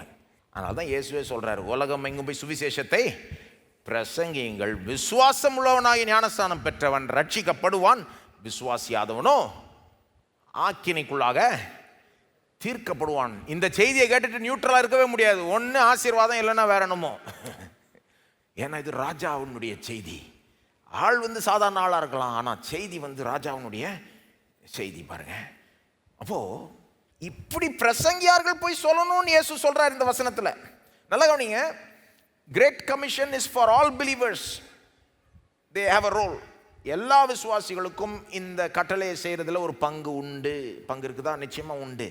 ஆனால் அதில் பிரசங்கியார்களுக்கு ஒரு குறிப்பான பங்கு உண்டு. பிரசங்கியார்களுக்கு குறிப்பான பங்கு உண்டு. எல்லா விசுவாசிகளுக்கும் பங்கு இருக்குது. நீங்கள் போய் சொல்லலாம், சொல்கிறவங்களுக்கு சப்போர்ட் பண்ணலாம். ஆனால் வெறும் எல்லா விசுவாசிகள் மூலமாய் பொதுவாக இந்த சுவிசேஷம் போகணுன்றதை மட்டும் தேவன் விரும்பலை. குறிப்பாக இதற்கென்று சிலரை தேர்ந்தெடுத்து அழைச்சி அபிஷேகம் பண்ணி அவங்க வாயால் இது போகணும். அது தேவன் விரும்புகிறார். அது தேவன் விரும்புகிறார். எல்லா விசுவாசிகளையும் பயன்படுத்துவார். ஆனால் இப்படிப்பட்டவர்களை இதற்கென்று விசேஷித்த விதத்தில் பயன்படுத்த விரும்புகிறார். பிரசங்கியார்களுக்கு இதில் ஒரு முக்கிய பங்கு இருக்குன்னு சொல்ல விரும்புகிறேன், அவ்வளோதான். பைபிள் இதை போதிக்குது பாருங்கள். ரோமர் 10:13 பாருங்கள். ரோமர் 10:13 பைபிள் இதை ஏன் இப்படி நான் சொல்கிறேன்? ஏன்னா சில கிறிஸ்தவங்க என்ன நினச்சிக்கிறாங்க, எல்லா விசுவாசிகளுக்கும் இதில் ஈக்குவல் பங்கு இருக்குது, அது உண்மை. ஒரே விதமான பங்கு இருக்குது, அதுதான் நான் இல்லைன்னுவேன். ஒரே விதமான பங்குனா பிரசங்கியாருக்கு ஒரு குறிப்பான பங்கு இருக்குது, மற்ற விசுவாசிகளுக்கு இன்னொரு குறிப்பான பங்கு இருக்குது. அநேக நேரத்தில் பிரசங்கியாருடைய குறிப்பான பங்கு வந்து பிரசவம் பண்ணணும், மற்ற விசுவாசிகள் வந்து இந்த பிரசங்கத்துக்கு வேண்டிய சப்போர்ட்டை, ஆதரவை அளிக்க வேண்டும். அது ஒரு குறிப்பான முக்கியமான ஒரு பங்கு பாருங்க. இல்லை பிரசங்கியாருன்னு ஒரு ஆள் தேவையில்ல, நம்ம யாரோனா எந்திரிச்சு பேசிக்கலாம் அப்படின்றது வந்து தேவனுடைய ஒரு வழிமுறை கிடையாதுன்னு சொல்ல விரும்புகிறேன். யாரோனா எந்திரிச்சு ஒரு அர்த்தமுள்ள கருத்தை, ஒரு பயனுள்ள கருத்தை சொல்லலாம், இல்லைன்னு கிடையாது, நிச்சயமாக சொல்லலாம். விசுவாசிகளுக்கு தேவன் அப்படிப்பட்ட கிஃப்டை கொடுத்துருக்கிறாரு, தாராளமாக சொல்லலாம், அது இல்லைன்னு சொல்ல வரல. ஆனால் இந்த சுவிசேஷம் உலகமெங்கும் பரவுறதுக்கு தேவன் இப்படிப்பட்ட ஒரு வழிமுறையை பயன்படுத்த விரும்புகிறார். சிலரை இதுக்குன்னு தேர்ந்தெடுத்து அனுப்ப விரும்புகிறார். இந்த வேலையாகவே அவங்க இருக்கணும். ரோமர் 10:13 பாருங்க. ஆதலால் கர்த்தருடைய நாமத்தை தொழுது கொள்கிற எவனும் ரட்சிக்கப்படுவான். அவரை விசுவாசியாதவர்கள் எப்படி அவரை தொழுது கொள்வார்கள்? அவரை குறித்து கேள்விப்படாதவர்கள் எப்படி விசுவாசிப்பார்கள்? பிரசங்கிக்கிறவன், அந்த ஹெரல்ட், அந்த தூதுவன், பிரசங்கிக்கிறவன் இல்லாவிட்டால் எப்படி கேள்விப்படுவார்கள்? அனுப்பப்படாவிட்டால் எப்படி பிரசங்கிப்பார்கள்? பாருங்க, அந்த அனுப்பப்படாவிட்டால்னா இதுக்குன்னு அனுப்பப்படாவிட்டால், இதுக்குன்னு தேர்ந்தெடுக்கப்பட்டு அழைத்து அபிஷேகம் பண்ணி அவன் அனுப்பப்படலைன்னா எப்படி அவன் போய் பிரசங்கிப்பான்? ஏன் அது அப்படி எழுதியிருக்கிறாரு? ஏன் அனுப்புனா தான் பிரசங்கிக்கணுமா? சும்மா வாயத்திறந்து சொல்ல வேண்டியதானே? பவுலனுடைய மைண்டில் அப்படி கிடையாது. நினச்சவங்களாம் பிரசங்கியார் ஆயிட முடியாது. பவுலை பொறுத்த வரைக்கும் தேவன் அந்த ஆளை அழைக்கணும், தேவன் அபிஷேகிக்கணும், தேவன் அனுப்பணும். அவங்க தான் வந்து உண்மையான பிரசங்கியார். அப்போ ஜனங்க போய் கேட்கணும்னா ஒரு பிரசங்கியார் பிரசங்கிக்கணும். ஆனால் பிரசங்கியார் பிரசங்கிக்கணும்னா அவன் அனுப்பப்படணும். தேவனால் இதுக்குன்னு அனுப்பப்படணும். சமாதானத்தை கூறி நற்காரியங்களை சுவிசேஷமாய் அறிவிக்கிறவர்களுடைய பாதங்கள் எவ்வளவு அழகானவைகள் என்று எழுதியிருக்கிறது. அந்த காலத்தில் அது வந்து ஏசாயிலிருந்து வருகிறது. ஏசாயா 52:7 நினைக்கிறேன். அந்த மலைகள்லாம் ஓடி வருவாங்களாம். ஒரு யுத்தத்தில் ஜெயிச்சிட்டோன்னு சொல்கிறதுக்கு அப்படியே ஓடி வந்து சொல்லுவாங்க, நாம் தான் ஜெயிச்சிட்டோம் அப்படின்னு. அந்த தூதுவன், அந்த அஃபிஷியல் மெசஞ்சர். சும்மா யார் வேணா சொன்னாலும் ஜனங்க நம்ப மாட்டாங்க, அஃபிஷியல் ஆள் சொன்னால் நம்புவாங்க. அவங்க பாதங்கள் எவ்வளவு அழகானவைகள். அப்போது பைபிள் இதை போதிக்குது பாருங்கள். பிரசங்கியாருக்கு முக்கிய பங்கு இருக்குதுன்னு பைபிள் போதிக்குது. அது மட்டும் இல்லை, காமன் சென்ஸ், பொது அறிவு சப்போர்ட் பண்ணுது. நான் கேட்குறேன், கொஞ்சம் சிம்பிளாக யோசித்து பாருங்கள். ரொம்ப காம்ப்ளெக்ஸாக போகிறோம், சிம்பிளாக யோசித்து பாருங்கள். எல்லா ஃபீல்டுக்கும் ஸ்பெஷலிஸ்ட்னு இருக்காங்களா இல்லையா? இருக்காங்களா? நீங்கள் ஆஸ்பத்திரிக்கு போகிறீங்க, அங்கே ஜென்ரல் டாக்டர்னு இருக்கிறாங்க. அவங்க வந்து இப்போ பொதுவாக நீங்கள் இப்போ ஃபஸ்ட்டு டைம் போகிறீங்கன்னு செக்கப்புக்கு ஜென்ரல் டாக்டர்கிட்ட போகணும், ஜென்ரல் ஃபிசிஷியன். அவங்க பொதுவாக பார்த்து பண்ணுவாங்க. அப்புறம் ஆனால் குறிப்பாக ஒரு ப்ராப்ளம் இருக்குன்னா என்ன பண்ணுவாங்க? உங்களை ஸ்பெஷலிஸ்ட்டுக்கு அனுப்புவாங்க. ஹார்ட்டுக்குன்னு ஸ்பெஷலிஸ்ட் இருக்கிறாங்க, பிரெயினுக்குன்னு இருக்கிறாங்க, கிட்னிக்குன்னு இருக்காங்க, எல்லா பகுதிக்கும் ஸ்பெஷலிஸ்ட் இருக்கிறாங்க. நான் கேட்குறேன், இது தேவையா? இது வெறும் ஜென்ரல் டாக்டர் பத்தாதா? இது நான் ஹார்ட்டுக்கு ஸ்பெஷலிஸ்ட் இருக்கணுமா? அவங்க பாருங்கள், அவங்க பொழப்பே வந்து ஹார்ட்டை பற்றி படித்து அதை குறிப்பாக ட்ரீட் பண்ணுறது.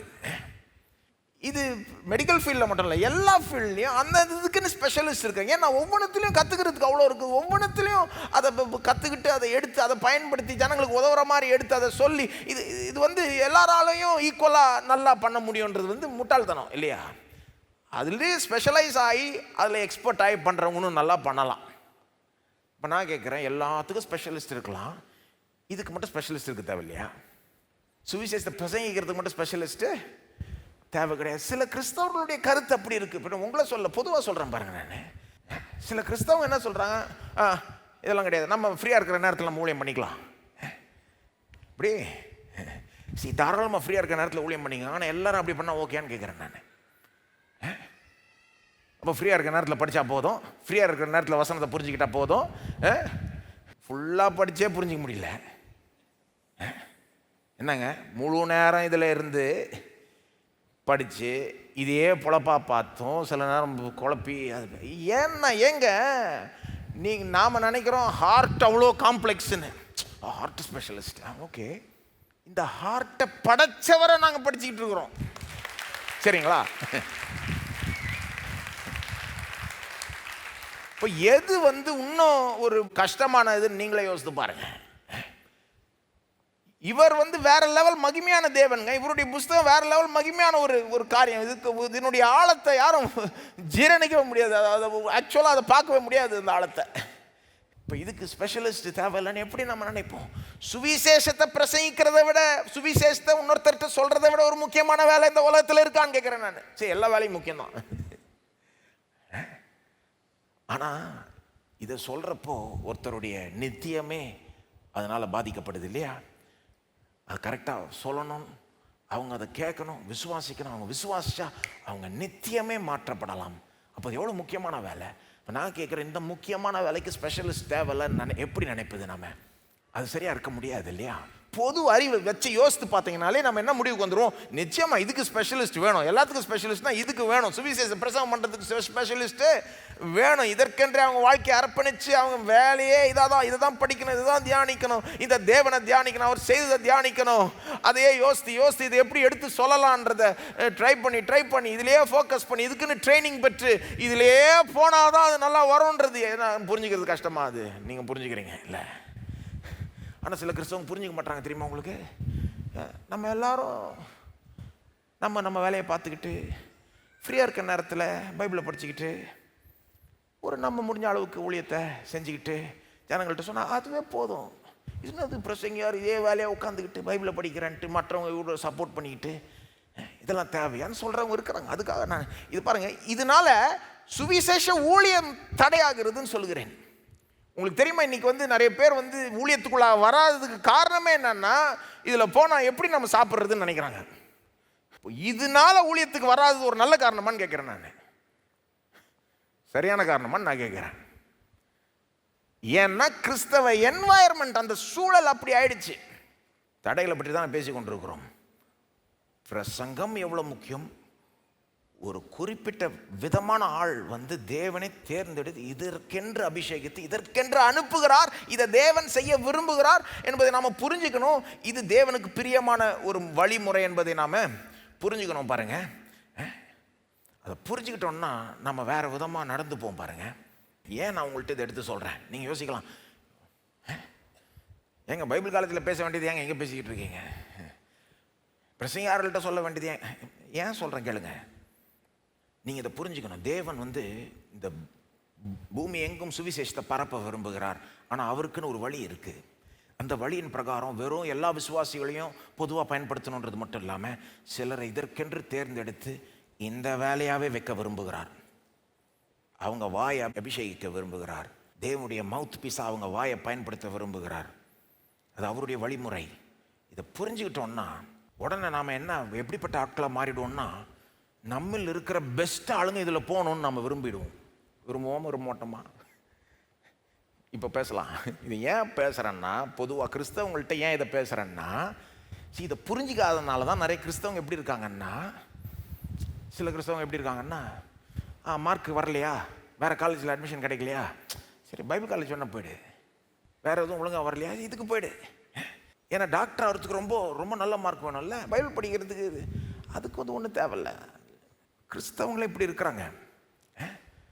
அவங்கள பொறுத்த வரைக்கும் ஊழியம் ஒரு மேன்மையான ஒரு காரியம். பிரசங்கம் ஊழியம் மேன்மையான காரியம் கிடையாது சில கிறிஸ்தவங்களுக்கு. சும்மா யாராவது இருந்தால் போதும். அங்கே தேவன் இதை எவ்வளோ முக்கியமாய் கருதுகிறார். இந்த சுவிசேஷம் பரவுறதுக்கு பிரசங்கியார்களை விரும்புகிறார். அவர்களை குறிப்பாக தேர்ந்தெடுத்து இந்த வேலையாகவே அவங்க இருக்கணுன்றதை விரும்புகிறான்றதை புரிஞ்சுக்கிட்டாங்கன்னா, கிறிஸ்தவர்கள் எப்படி ஆகிடுவாங்கன்னா, நம்மள இருக்கிற பெஸ்ட் ஆளுங்க இதுக்குள்ளே போகணும் அப்படின்னு விரும்பிடுவாங்க. சரி, இப்படி சொல்கிறேன். இன்னொரு டெஸ்ட்டு, இதை புரிஞ்சுக்கிட்டாங்களா இல்லையான்றது உண்மையான டெஸ்ட் என்ன தெரியுமா? ஒருவேளை நாளைக்கு உங்கள் பிள்ளையே உங்கள்கிட்ட நான் முழு நேரம் ஊழியத்துக்குள்ளே போக விரும்புகிறேன், பிரசங்கியார் ஆக விரும்புகிறேன்னு சொன்னால் என்ன பண்ணுவீங்க? அங்கே தான் விஷயம் தெரியும். உங்கள் பிள்ளை உங்கள்கிட்ட நாளைக்கு இந்த பாஸ்டர் பேசுனதை நான் கேட்டேன், என்னமோ வட்டமாக காமிச்சாரு, அந்த இடத்துக்குள்ளே சுவிசேஷமே போகலையாமே, அவங்க மொழியில் யாருமே அவங்களுக்கு சொல்கிறதுக்கு நாளே இல்லையாமே, வெளியிருந்து போய் சொன்னால் தான் உண்டுன்னு சொன்னார். தேவன் எனக்குள்ளே பேசுகிற மாதிரி எனக்கு தெரியுது, ஏன்னா இதற்கென்று அழைக்கிற மாதிரி எனக்கு தெரியுது. ஒரு ஃப்ரான்டியர் மிஷினரியாக நான் போக விரும்புகிறேன் அப்படின்னு சொன்னால் நீங்கள் எப்படி ரியாக்ட் பண்ணுவீங்க? அல்லது சரி ஃப்ரான்டியர் எங்கேயோ போய் சொல்கிறத விடுங்க, ஒன்றும் இல்லை, நம்ம சென்னையிலே நான் இதே வேலையாக இறங்க போகிறேன், நான் முழு நேரம் ஊழியத்துக்குள்ளே போக விரும்புகிறேன், பிரசங்க ஊழியத்துக்கு என்று தேவன் என்ன அழைக்கிறார் என்று நான் நம்புகிறேன் அப்படின்னு உங்கள் பிள்ளை உங்கள்கிட்ட சொல்லுச்சுன்னா எப்படி ரியாக்ட் பண்ணுவீங்க? அங்கே தான் தெரியும் இது எவ்வளோ முக்கியமான வேலை, தேவனுக்கு எவ்வளோ முக்கியத்துவம் கொடுக்குறார், இந்த சுவிசேஷ உலகமெங்கும் பரவுறதுக்கு இது எவ்வளோ முக்கியம், இது ஒரு மேன்மையான ஒரு வேலையா அழைப்பா இல்லையான்னு நீங்கள் என்ன நம்புறீங்கன்னு அதில் தெரிஞ்சிடும். உங்களுக்கு தெரியுமா, சில கிறிஸ்தவ பெற்றோர் என்ன சொல்லிடுவாங்க, இதுக்குள்ளே போனால் உனக்கு என்ன சம்பாத்தியம் இருக்கும், யார் பொண்ணு கொடுப்பா, என்ன நடக்கும், என்ன பேசுகிற நீனு, வேற வேலையை பாரு, சைடில் இதை பண்ணு. சி நான் என்ன சொல்கிறேன்னா,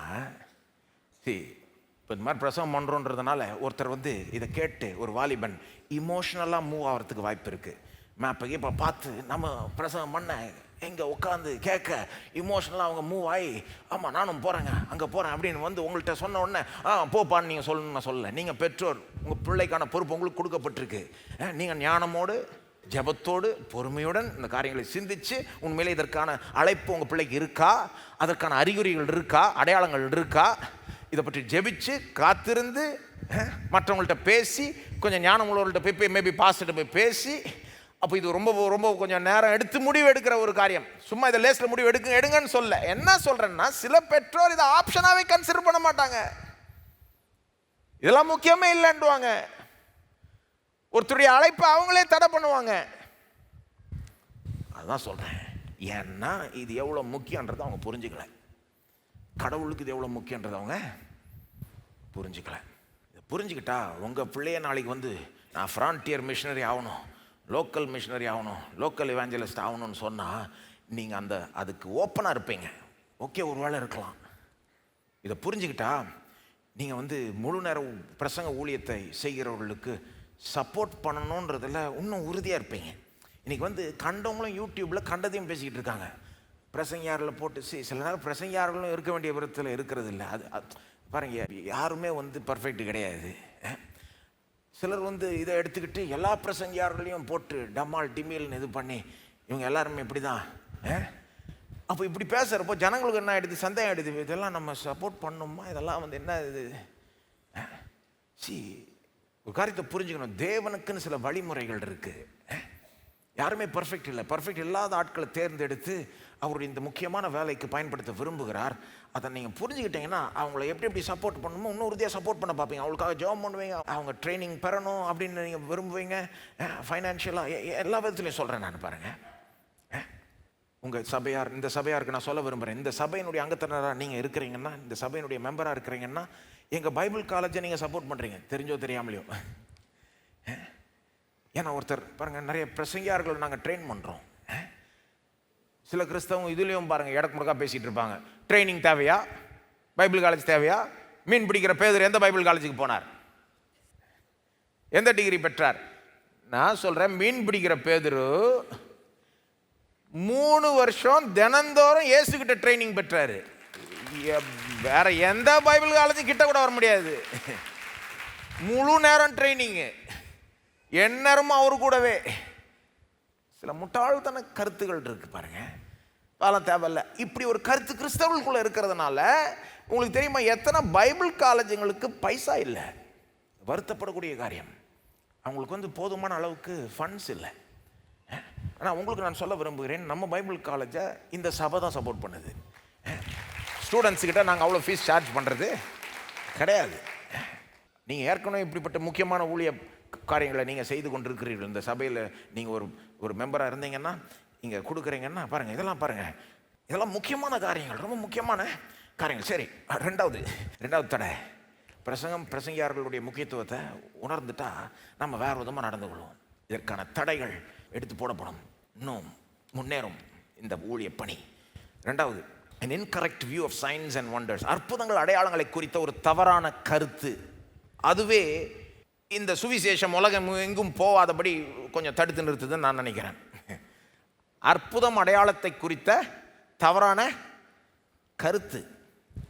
அதாவது இங்க அற்புதம் அடையாளத்தை பற்றி பேசுறார் பாருங்க 17-18 இயேசு. இந்த அற்புதம் அடையாளம் வர்றப்போ கிறிஸ்தவர்கள் மத்தியிலே 2 ராங் எக்ஸ்ட்ரீம் இருக்கு, 2 தவறான எக்ஸ்ட்ரீம் கருத்துகள் இருக்கு. இந்த தவறான கருத்து இருக்கிறதுனாலே, தவறான எதிர்பார்ப்பு இருக்கிறதுனாலேயே சுவிசேஷம் போதுமான அளவுக்கு பிரசங்கிக்க வேண்டிய விதத்தில் பிரசங்கிக்கப்படுவதில்லை, முக்கியத்துவம் கொடுக்கப்படுவதில்லை, அதுக்கு ஏற்ற கனியும் வர வேண்டிய விதத்தில் வருவது இல்லை. இதை கவனிக்கணும். இந்த 2 ராங் எக்ஸ்ட்ரீம் என்னன்னு சொல்றேன் கேளுங்க. சில கிறிஸ்தவங்க அற்புதம் அடையாளத்தெல்லாம் பற்றி என்ன சொல்றாங்க, இன்னைக்கு அதெல்லாம் இல்லைங்க, அதெல்லாம் இயேசுனுடைய காலம் அப்போஸ்தலருடைய காலமோட தீர்ந்துருச்சு, இன்றைக்கு அற்புதம் அடையாளம்னு பேச்சே கிடையாது அப்படின்னு சொல்றவங்க இருக்காங்க கிறிஸ்தவங்க. தெரியுமா உங்களுக்கு? பெரிய பெரிய கூட்டங்கள் கிறிஸ்தவர்கள் மத்தியில் அப்படி இருக்கிறாங்க. செசேஷனிசம் அப்படின்னு சொல்லுவாங்க. அதாவது அற்புதங்கள் அடையாளங்கள் தீர்ந்துருச்சு. இயேசு செஞ்சார் உண்மை.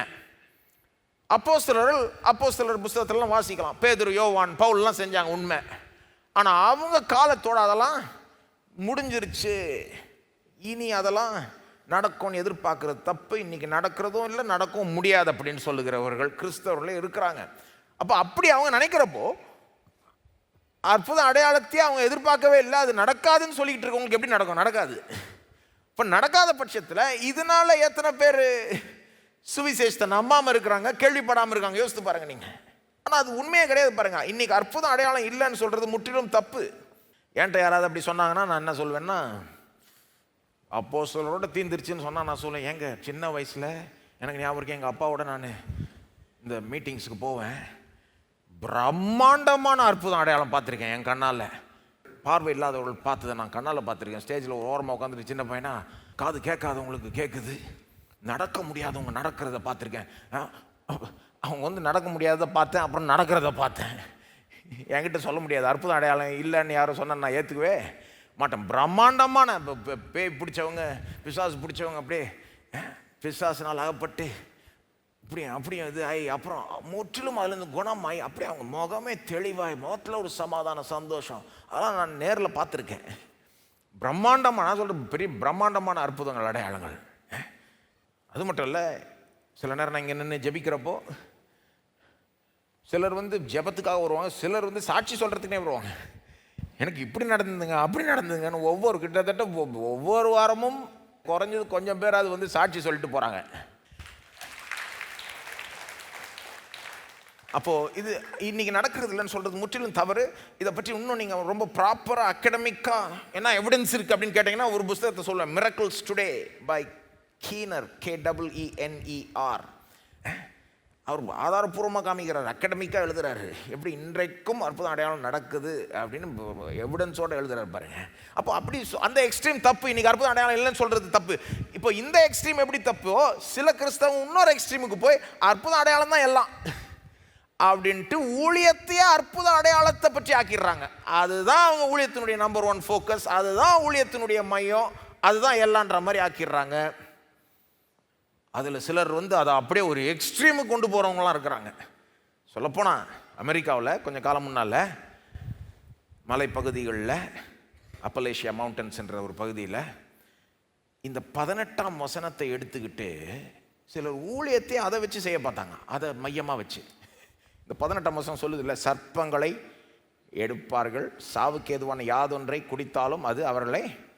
இதை வாசித்துட்டு சிலர் என்ன சொல்லிட்டாங்க, இதுதான் உண்மை கிறிஸ்தவம், இந்த மாதிரி அடையாளம் நடக்கணும். அப்போ நம்ம என்ன பண்ணணும், சர்ப்பங்களை கையில் எடுப்போம்.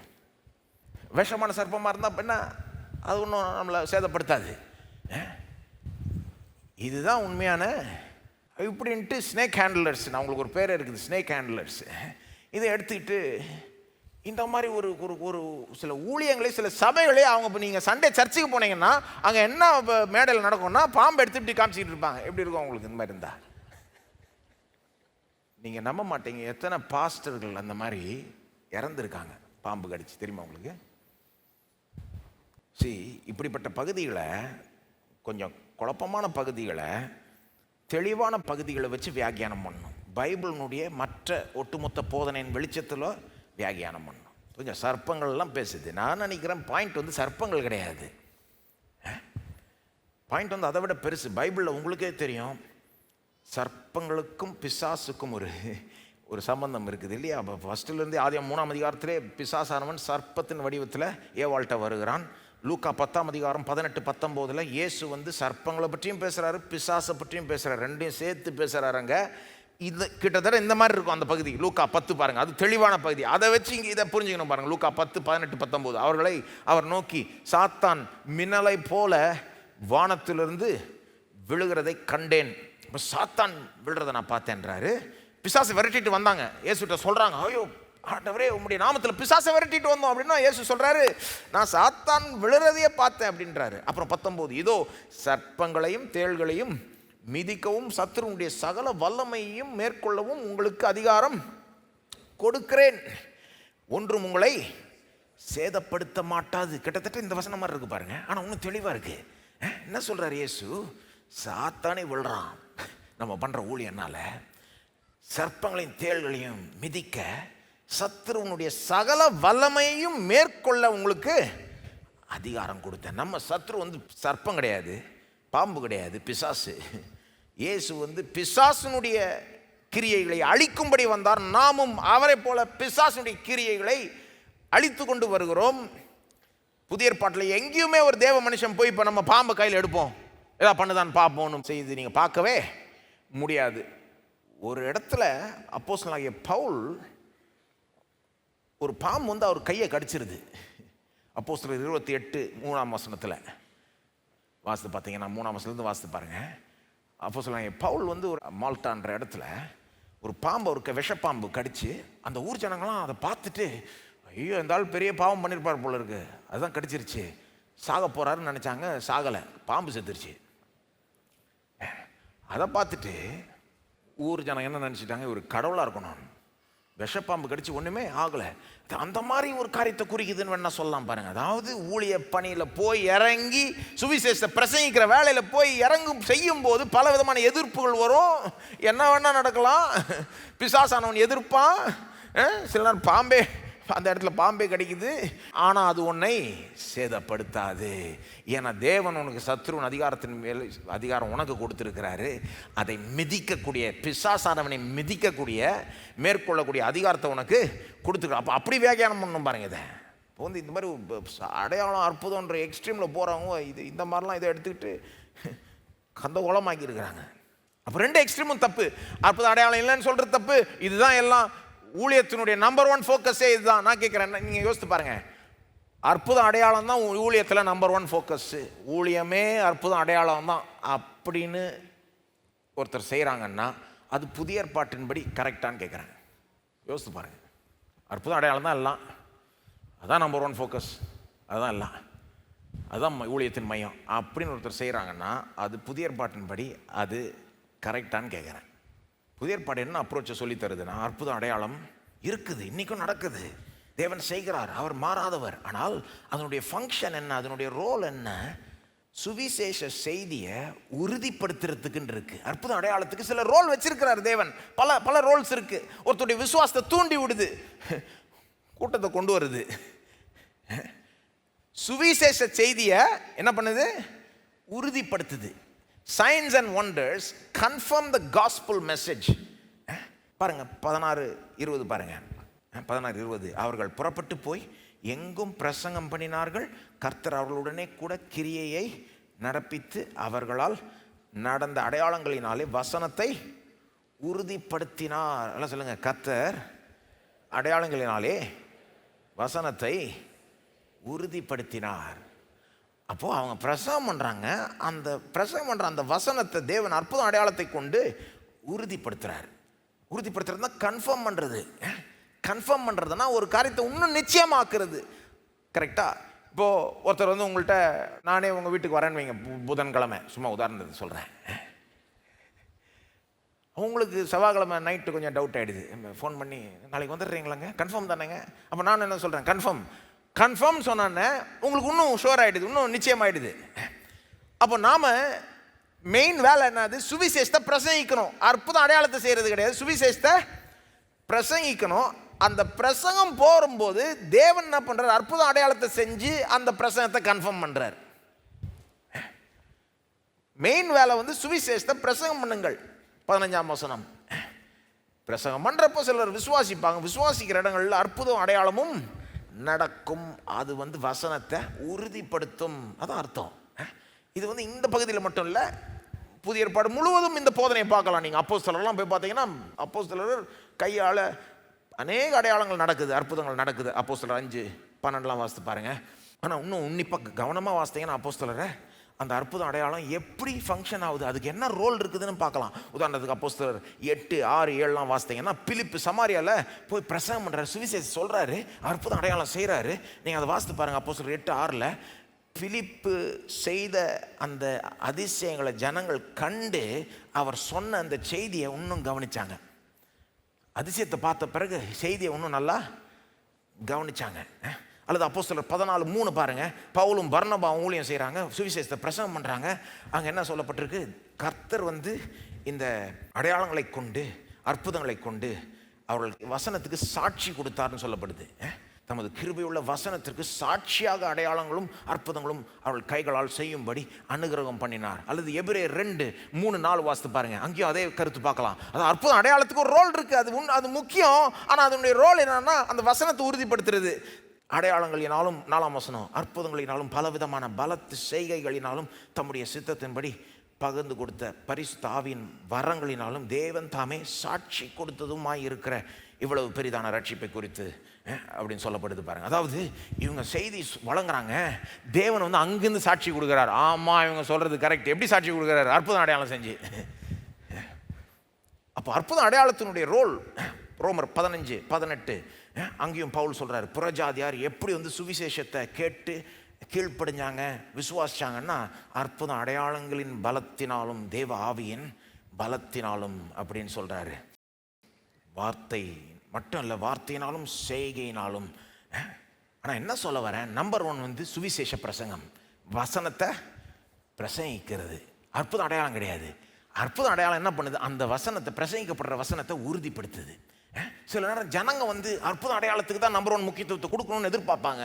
ஆனால் தேவ ஊழியர்கள் ஜாக்கிரதையாக இருக்கணும். நாம் அதுக்கு வந்து இதாகிடக்கூடாது. பாருங்கள், நீங்கள் இதில் கூட பாருங்கள், இயேசுவே எடுத்துக்கோங்க. 5 அப்பம் 2 மீனை வச்சு 5000 பேருக்கு போஷித்தார். கரெக்டா? ஃப்ரீ சாப்பாடு போட்டோன்னா அடுத்த நாள் திரும்ப வந்துட்டாங்க. திரும்ப போடும் ஆண்டவரேன்னு. அடுத்த நாள் வந்த பிறகு அவர் வேற மாதிரி பேச தொடங்கிட்டார். நானே ஜீவாப்பம், என்னுடைய மாம்சத்தையும் ரத்தத்தையும் ஆண்டவரே நேற்று அற்புதம் அடையாளம் செஞ்சு சோறு போட்டீர், இன்னைக்கு அந்த மாதிரி செய்யணும்னா பிரசனத்தை கேளுன்றார். இப்போ நான் தான் ஜீவாப்பம், என் வார்த்தைகளை கேளு, அதில் தான் உனக்கு உண்மையான ஆகாரம், மேலான ஆகாரம் இருக்கு. அப்போ பாருங்க, அங்கே அந்த இடத்துல வந்து க்ரௌடு, கூட்டம், ஜனம் வந்து அற்புத அடையாளத்தை தான் முக்கியத்துவம் கொடுக்கணும்னு பார்க்குறாங்க. ஆனால் இயேசு வந்து அவர் வந்து அந்த வசனத்துக்கு முக்கியத்துவத்தை கொடுக்குறார். நான் நம்புகிறேன், நாம் சுவிசேஷ பிரசங்கத்துக்கு முக்கியத்துவத்தை கொடுத்தோம்னா, முதலிடத்தை கொடுத்தோம்னா, ஆவியானவர் மேலே சார்ந்து இருந்தோம்னா, விசுவாசத்தோடு அதை செய்வோமானால் நிச்சயமாக தேவன் நம்ம பிரசங்கத்தை அற்புத அடையாளத்தினால் உறுதிப்படுத்துவார். இதில் என்ன ஆயிடுது? இவங்க அற்புதம் அடையாளமே இல்லைன்னு சொல்கிறவங்க அதை எதிர்பார்க்குறதே இல்லை, விசுவாசிக்கிறதே இல்லை, ஒன்றும் நடக்கிறதில்ல. அதனால சிலர் நம்பாமலே இருக்கிறாங்க. சுவிசேஷம் ஒன்றும் பரவாமல் இருக்குது. இன்னொரு எக்ஸ்ட்ரீமில் சிலர் சொல்கிறாங்க இதுதான் அப்படின்னு சொல்லிட்டு ஊழியத்தை அற்புத அடையாளத்தை பற்றி ஆக்கிட்டு சுவிசேஷத்தை பிரசங்கம் பண்ண முட்டுறாங்க, சத்தியத்தை பேச முட்டுறாங்க, சத்தியத்தை ஜனம் கேட்க மாட்டுறாங்க. இது தேவனுக்கு பிரியம் அல்ல. எதுக்கு முதலிடம் கொடுக்கணுமோ முதலிடம் கொடுத்தா மற்றது நடக்கும். 3வது கடைசி தடை ஜெபக்குறைவு. அல்லது இப்படி சொல்லலாம், பாசிட்டிவாக சொல்கிறேன், நாம் இன்னும் ஜெபித்தால் சுவிசேஷம் இன்னும் அதிகமாய் பரவும்.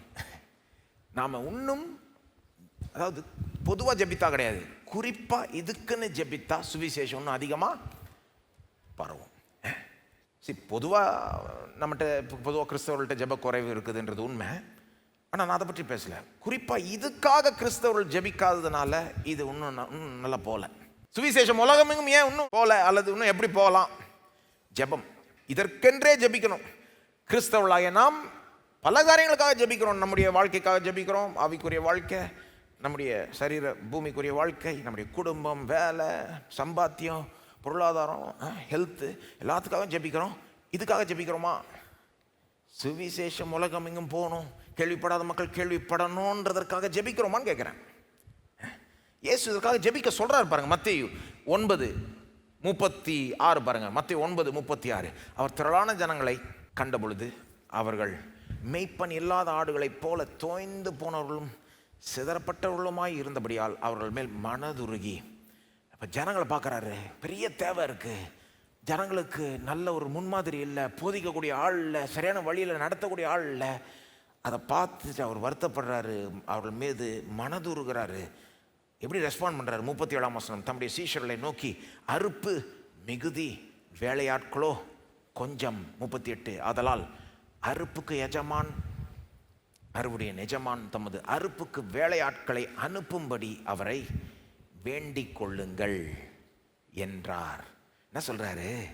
எவ்வளோ தேவை இருக்கு, ஆனால் வேலை செய்யறதுக்கு போதுமான ஆட்கள் இல்லை. எவ்வளோ இன்றைக்கும் அப்படி தானேங்க. அங்கே போய் தெருவில் நின்னீங்கன்னா எவ்வளோ வண்டி போயிட்டே இருக்கு. வாகனங்களில் போகிறவங்க எத்தனை பேர் இயேசுனுடைய நற்செய்தியை கேட்கவே இல்லை. நீங்கள் பெற்ற பாக்கியத்தை அவங்க பெற இல்லை. ஏதோ இயேசுன்னு ஒருத்தர் இருக்காருன்னு கேள்விப்பட்டிருப்பாங்க, ஆனால் இவ்வளோ ஒரு மகிமையான இந்த நல்ல செய்தி அவங்க கேட்டது கிடையாது. அப்போ எவ்வளோ தேவை இருக்குது, என்ன செய்யணுன்றார் இயேசு? தேவை எவ்வளோ இருக்குது, என்ன செய்யணும்? வேலையாட்களை அனுப்பும்படி அவரை வேண்டிக் கொள்ளுங்கள். டைரக்டாக போய் வேலை செய்யணும்னு சொல்ல, முதல்ல ஜெபி. முதல்ல போய் வேலை செய்யாத, முதல்ல ஜெபி. நமக்கு எப்படி தோணும்னா, பூந்து வேலை செஞ்சுட்டா நடந்துடும் அப்படின்னு. செய்யணும் தானே, அவ்வளோதானங்க, போய் சொல்லணும் தானங்க, போய் சொல்கிறேன். முதல்ல ஜெபின்றாரு. ஏன்னா சொல்ல வேண்டிய நேரத்தில் சொல்லணும், சொல்ல வேண்டிய விதத்தில் சொல்லணும், சொல்ல வேண்டிய ஆட்கள் இதுக்குன்னு இதே பொழப்பா சொல்லணும்னு எழுப்பப்படுற ஆட்களும் இருக்கணும். பிரசங்கியார்கள் எழுப்பப்படணும், வேலையாட்கள் எழுப்பப்படணும். வேலையாட்களை அனுப்பும்படி அவரை வேண்டிக் கொள்ளுங்கள். முதல்ல ஜெபின்றார். நல்லா கேளுங்க, நாம ஜெபிக்கலன்னா தேவன் செய்ய மாட்டார், ஆனால் நாம ஜெபித்தால் நிச்சயமா செய்வார். நாம ஜெபிக்கலன்னா செய்ய மாட்டார், நாம ஜெபித்தால் நிச்சயமா செய்வார். என்னமோ தெரில, தேவன் அப்படி செய்ய விரும்புகிறார். எனக்கு சில நேரம் யோசிப்பேன் நான், ஆண்டவரே வேலையாட்களை அனுப்பும்படி அவரை வேண்டிக் கொள்ளுங்கள்ன்றார் இயேசு. ஏன் அவர் அனுப்பிடலாம்ல, எதுக்கு அனுப்பும்படி நான் உண்மை கேட்கணும்? ஆண்டவரே தேவையா இது? கொஞ்சம் பைபாஸ் பண்ணிவிடுமே ஆண்டவரே, இது எதுக்கு ஜனங்க வேண்டிக் கொள்ளணும்னு காத்திருந்தா நம்ம காத்துக்கிட்டு இருக்கணும்? நீர் டைரக்டாக அனுப்பிச்சிடும். வேலையாட்களை அனுப்பும்படி அவரை வேண்டிக் கொள்ளுங்கள். என்னமோ தெரில, தேவன் நம்முடைய ஜெபத்தின் மூலமாக செயல்பட விரும்புகிறார். நம்முடைய ஜெபம் இல்லாமல் அவர் செயல்படணும்னா தாராளமாக செயல்படலாம், ஆனால் அவருடைய வழிமுறை கிடையாது. அவர் திட்டம் பண்ணிட்டார், இப்படி தான் நான் பண்ண போகிறேன், நீ கேளு நான் செய்கிறேன் அப்படின்றார். நல்ல வேலை அப்படி இருக்குது. ஏன்னா நமக்கு ஒரு பங்கு ஆயிடுச்சு. அப்போ இல்லைன்னா நமக்கு வேலையே இருக்காது. அவர் எல்லாத்தையும் அவர் பாட்டு செஞ்சுக்கிட்டே இருந்தாருன்னா நமக்கு, அவர் சொல்கிறார் நீ கேளு, அப்போ நான் செய்கிறேன். William Carey, father of modern மிஷன்ஸ்னு சொல்லுவாங்க. மிஷன்ஸ் வேலைக்கு, இந்த ஊழிய பணிக்கு ஒரு தகப்பன் போல. எனக்கு ஒரு 300 வருஷம் முன்னால் நம்ம தேசத்துக்கு வந்தார், பெரிய காரியங்களை சாதித்தார். 20 மொழிக்கு மேலே மொழிகளில் வேதத்தை மொழிபெயர்த்தார். அவர் ஒரு காப்லர், ஷூ தைக்கிற ஆள், ஸ்கூல் கூட முடிக்கல. ஆனால் பைபிளை எத்தனை மொழியில் மொழிபெயர்த்தார்? 20 மொழிக்கு மேலே கற்றுக்கிட்டு பைபிளை மொழிபெயர்த்தார். சமுதாய சீர்திருத்தத்தை கொண்டு வந்தார். சத்தி போன்ற காரியங்கள்லாம் தடுத்து நிறுத்த முயற்சி எடுத்தார். செராம்பூர் காலேஜ், அவர் ஆரம்பித்த காலேஜ் தான் இந்தியாவிலேயே யூனிவர்சிட்டி ஸ்டேட்டஸ் வாங்கின ஃபஸ்ட்டு எஜுகேஷ்னல் இன்ஸ்டிடியூஷன். தெரியுமா உங்களுக்கு? யூனிவர்சிட்டி ஸ்டேட்டஸ் இவர் ஆரம்பித்த காலேஜ், செராம்பூர் காலேஜ் தான் ஃபஸ்ட்டு வாங்கினது 1927. எப்படிங்க ஒரு சாதாரண இந்த ஷூ தைக்கிற ஆள், ஷூ செய்கிற ஆள் இப்படி போய் இவ்வளோ சாதிச்சார், இவ்வளோ செஞ்சார் அப்படின்னு கேட்டிங்கன்னா எங்கே தொடங்குது இது? இந்த சுவிசேஷ ஊழியத்தை குறித்த ஒரு பாரம் அவருக்கு வந்துருச்சு. அவர் என்ன பண்ணிட்டு இருந்தார்? இந்த மத்தேயு 28 வாசித்தார். அங்கே இயேசு சொல்கிறார்ல, உலகமெங்கும் போய் சகல ஜாதியும் சீஷராக்கி பிதா குமாரன் பரிசுத்தாவினால் ஞானஸ்தானம் கொடுத்து, நாமத்தினால் ஞானஸ்தானம் கொடுத்து, நான் உங்களுக்கு கற்பித்தவைகளை அவர்களுக்கு போதியுங்கள், உலகம் முடிவு பரிந்தும் நான் உங்களுடனே இருக்கிறேன்னு சொன்னது அவரை பிடிச்சிருச்சு. ஐயோ இயேசு இதை சொல்லிட்டு போனால் நம்ம இங்கே இங்கிலாந்தில் சும்மா உட்காந்துக்கிட்டு இருக்கோம். உலகமெங்கும் போய் சகல ஜாதி சீஷராக்குன்னா நம்ம உட்காந்துக்கிட்டு இருக்கிறோம். பிஸ்னஸுக்கு மட்டும் போகிறோம். இங்கிலாந்து தேசம் பாருங்கள், பிஸ்னஸுக்கு உலகம் முழுவதும் போகிறாங்க. ஈஸ்ட் இந்தியா கம்பெனிலாம் இந்தியாவுக்கு வந்தாங்க. இப்போ பிஸ்னஸுக்கு மட்டும் போகிறோம், பணம் சம்பாதிக்க போகிறோம், இதுக்கு போகிறது இல்லையே. அப்படின்ட்டு அந்த ஊரில் இருக்க பிரசங்காரர்கிட்ட போய் இவர் சொல்கிறார், இதை இந்த மாதிரி நம்ம போகணும், இந்த கட்டளை ஏசு கொடுத்துட்டாரு, நம்ம செய்யணும் அப்படின்னா அங்கே இருக்கிற பிரசங்காரர் சொன்னாங்களாம், தம்பி எங்கேயோ உலகத்தில் ஒரு மூலையில் ஒருவன் ரட்சிக்கப்படணும்னு தேவன் விரும்பினால் அவர் பார்த்து கொள்ளுவார், நீ உக்காரு, உன் வேலை கிடையாது இது. அங்கே இருக்கிற பெரிய பிரசங்காரர்கள்லாம் அவங்க சும்மா உக்காருன்ட்டாங்க, அதட்டிட்டாங்க. ஒரு 3 சாதாரண ஆட்கள் அவர் சொன்னதை பிடிச்சிக்கிட்டாங்க. அவங்கள அது பாதிச்சிருச்சு. Andrew Fuller, John Ryland junior, John Sutcliff, இவங்க 3 பேரும் வில்லியம் கேரியோட சேர்ந்து சரி நாம் இதுக்காக ஜெபிப்போம் அப்படின்னு ஒரு முடிவு எடுத்து ஒவ்வொரு மாதமும் இதுக்குன்னு நேரம் ஒதுக்கி, வேற எதுக்கும் ஜெபிக்க வேணாம், இதுக்கு நேரம் ஒதுக்கி இதுக்குன்னு ஜெபிப்போம். சகல ஜாதியும் சீஷராக்குன்னு சொன்னார். இன்றைக்கி எவ்வளோ ஜாதி மக்கள், இன மக்கள் தேசத்தில், இது 300 வருஷம் முன்னால், இங்கெல்லாம் சுவிசேஷம் இந்த அளவுக்கு வரல. எவ்வளோ மக்கள் இன்னும் இயேசு பற்றி கேள்விப்படாமல் இருக்கிறாங்க. நம்ம சும்மா உட்காந்துக்கிட்டு இருக்கோம், இதை பற்றி தேவன் ஏதாவது செய்வார், நம்ம ஜெபிப்போம் அப்படின்ட்டு உட்காந்து ஜெபிக்கிறாங்க. ஒவ்வொரு மாதமும் இதுக்காக ஜெபிக்கிறாங்க. எப்படி ஜெபிச்சிருப்பாங்கன்னு நான் நினைக்கிறேன் இயேசு ஜெபிக்க சொன்ன மாதிரி ஜெபிச்சிருப்பாங்க. வேலையாட்களை அனுப்பும்படி அவரை வேண்டிக் கொள்ளுங்கள். ஆண்டவரே இதுக்குன்னு ஆட்களை அனுப்பும் ஆண்டவரே, இந்தியா தேசத்துக்கு அனுப்பும் ஆண்டவரே, சைனா தேசத்துக்கு அனுப்பும் ஆண்டவரே, எல்லா இடங்களுக்கும் அனுப்பும் ஆண்டவரேன்னு அனுப்பணும்னு தேவன் சொல்றாரு, நீ போன்றார். வில்லியம் கேரியை போக சொல்றாரு. அந்த ஃபர்ஸ்ட் டைம் ஆஃபரிங் எடுக்கிறப்போ இன்றைய பணத்தில் $20 தான் ரேஸ் பண்ணுறாங்களாம், ஒன்றும் பைசாவே கிடையாது. போகிறதுக்கு ஆள் இல்லை, போக வேண்டான்னு பிரசங்கியார்கள் சொல்கிறாங்க, நீ உட்காருவோம் வேலையே கிடையாது. போகிற ஆளும் சாதாரண ஒரு ஷூ தைக்கிற ஆள், காப்லரு, ஷூ செய்கிற ஆள், அவருக்கு ஒன்றும் பெருசு படிப்பு இல்லை, பைசா ரொம்ப இல்லை, அரசாங்கத்தினுடைய சப்போர்ட்டும் இல்லை. நீ இப்போ வாசித்து பாருங்கள் வில்லியம் கேரி, எவ்வளோ தடைகள். ஆனால் அவர் இந்தியாவுக்கு வந்தார், மீதி சரித்திரத்தில் எழுதப்பட்டது. சரித்திரத்தையே மாற்றி விட்டார், மிஷன்ஸ் ஊழியத்தையே மாற்றி விட்டார். எப்படி தொடங்குது? ஜெபத்தில் தொடங்குதுன்னு சொல்கிறேன். எவ்வளோ தடைகள் இருந்தாலும் அவங்க கூடி ஜெபிச்சப்போ தேவன் அந்த ஜெபத்தை கேட்டு ஆட்களை எழுப்பினார். நாமும் ஜெபிக்கலாம் பாருங்க. அப்படி தேவன் ஆட்களை எழுப்பணும், அனுப்பணும், அழைக்கணும் அப்படின்னு ஜெபிக்கலாம். வேற என்னத்துக்காக ஜெபிக்கலாம்? பிரசங்கியார்களுக்கு தைரியம் உண்டாகும் ஜெபிக்கலாம். அற்புதம் அடையாளம் நடக்கணும்னு ஜெபிக்கலாம். அப்போஸ்தலர் 4ஆம் அதிகாரத்தில் அப்படியே ஜெபிக்கிறாங்க பாருங்க. அப்போஸ்தலர் 4ஆம் அதிகாரம் இதை காமிக்கிறேன் பாருங்க. அப்போஸ்தலர் 4ஆம் அதிகாரம் 29 அங்கே பார்த்தீங்கன்னா பேதுரும் யோவானும் இயேசுவை பற்றி பிரசவம் பண்ணுறாங்க.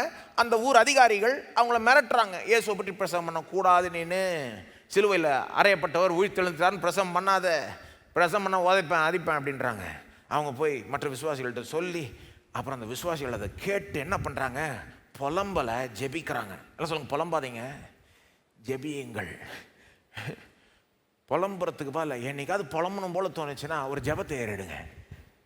ஆண்டவரே நான் புலம்பு போகிறதில்ல, உண்மை நம்ப போகிறேன், நீர் இதை செய்ய போறீன்னு அப்படி சொல்லி பாருங்க. அவங்க அப்படி தான் பண்ணுறாங்க. 24ஆம் வசனத்தில் அவர்கள் அந்த மிரட்டலை கேட்டு ஒருமனப்பட்டு தேவனை நோக்கி சத்தமிட்டு எல்லா விசுவாசிகளும் சீஷர்களும் சேர்ந்து, கர்த்தாவே நீர் வானத்தையும் பூமியும் சமுத்திரத்தையும் அவைகளில் உள்ள யாவற்றையும் உண்டாக்கின தேவனாய் இருக்கிறீர், நீ இவ்வளோ பெரிய தேவனாய் இருக்கிறீர். தேவனுடைய மகிமையை அவங்க பாருங்க ஃபோக்கஸ் பண்ணுறாங்க. பிரச்சனை எவ்வளோ பெருசு இல்லை, கடவுள் எவ்வளோ பெருசாக இருக்கிறாரு. அப்புறம் பாருங்க 25, 26 பார்த்தீங்கன்னா சங்கீதம் 2ஆம் அதிகாரத்தை கோட் பண்ணுறாங்க. கர்த்தருக்கு விரோதமாகவும் அவருடைய கிறிஸ்துவுக்கு விரோதமாகவும் பூமியின் ராஜாக்கள் எழும்பி நின்றிருக்கிறார்கள். சங்கீதம் 2 சொல்லிடுது, கர்த்தருக்கு விரோதமாக அவருடைய மேசியாவுக்கு விரோதமாக ஆட்கள் எழும்புவாங்க. ஆனால் அதெல்லாம் நிற்காது. அதை வச்சுக்கிட்டு ஜெபம் பண்ணுறாங்க. 29ஆம் வசனம் பாருங்க, இப்பொழுதும் கர்த்தாவே அவர்கள் பயமுறுத்தல்களை தேவரீர் கவனித்து, இப்போ 30, உம்முடைய பரிசுத்த பிள்ளையாகிய இயேசுவின் நாமத்தினாலே அடையாளங்களும் அற்புதங்களும் நடக்கும்படி செய்து பிணியாளிகளை குணமாக்கும்படி உம்முடைய கரத்தை நீட்டி உம்முடைய ஊழியக்காரர் உம்முடைய வசனத்தை முழு தைரியத்தோடும் சொல்லும்படி அவர்களுக்கு அனுகிரகம் செய்தருளும் என்றார்கள். 2 விண்ணப்பம் 30ஆம் வசனத்தில் 2 விண்ணப்பம் இருக்கு பார்த்தீங்களா? ஒன்று இயேசுவின் நாமத்தினாலே அடையாளங்களும் அற்புதங்களும் நடக்கணும். இன்னொன்று உம்முடைய ஊழியக்காரர் உம்முடைய வசனத்தை முழு தைரியத்தோடு சொல்லும்படி அவர்களுக்கு அனுகிரகம் செய்ய. ஆக்சுவலாக தமிழில் ஆர்டர் மாறிடுச்சு. ஆங்கில மொழி எடுத்து பாருங்கள், கிரேக்க மொழி ஒரிஜினல் மொழி எடுத்தால் ஆர்டர் வேறு மாதிரி இருக்கும். தமிழில் தலையில் ஆயிடுச்சு. ஃபஸ்ட்டு என்ன பண்ணான்னா ஊழியக்காரர் வசனத்தை போதிக்கும் போது, பிரசங்கிக்கும் போது முழு தைரியத்தோடு சொல்லும்படி அவர்களுக்கு அனுகிரகம் செய்யுங்க. ரெண்டாவது விண்ணப்பம் என்னன்னா, அவங்க அதை செய்யும் போது இயேசுவின் நாமத்தினாலே அடையாளங்களையும் அற்புதங்களையும் நடக்கும்படி செய்யுங்க. இந்த ரெண்டுத்துக்காக ஜெபிக்கிறாங்க.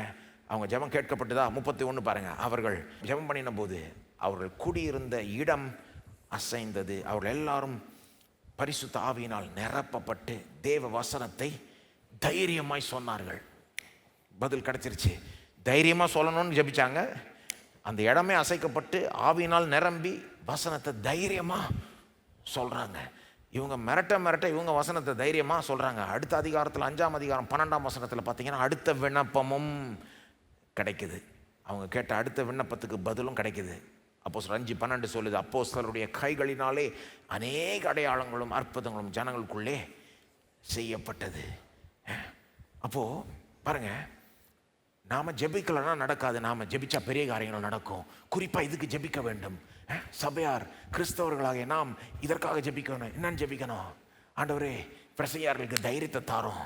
ஆண்டவரே, உடைய வசனம் பிரசங்கிக்கப்படும் போது அநேக அற்புத அடையாளத்தை கொண்டு அதை உறுதிப்படுத்தும். அந்த வசனத்தை சத்தியத்தை உறுதிப்படுத்தும் அப்படின்னு நாம் ஜெபிக்க வேண்டும். சரி, இந்த 3 இப்போ மொத்தம் 6 தடைகள். போன வாரம் 3, இந்த தடவை 3. இதோட நான் நிறுத்திக்கிறேன்.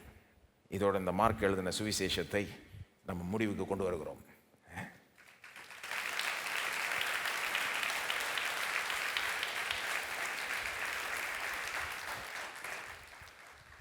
இந்த இவ்வளோ வாரம் என்னுடைய வசனத்தை போதிக்கும்படி இந்த வாய்ப்பை கொடுத்ததுக்காக தேவனுக்கு நன்றி செலுத்துகிறேன். ஆண்டவராகிய இயேசுவுக்கு நன்றி செலுத்துகிறேன்.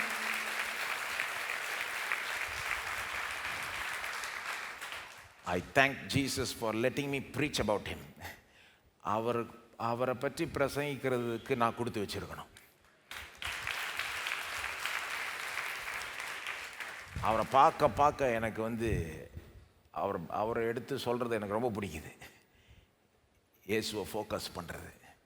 இன்றைக்கு இதோடு முடிக்கிறோம். ஆனால் ஒரு விதத்தில் இது முடிகிறதே கிடையாது. இயேசுவும் அந்த மாதிரி முடிக்காத ஒரு முடிவில் முடிச்சிட்டாரு. முடியாத ஒரு முடிவு போல். எப்படி முடியுது? சுவிசேஷமே உலகமெங்கும் போய் சொல்.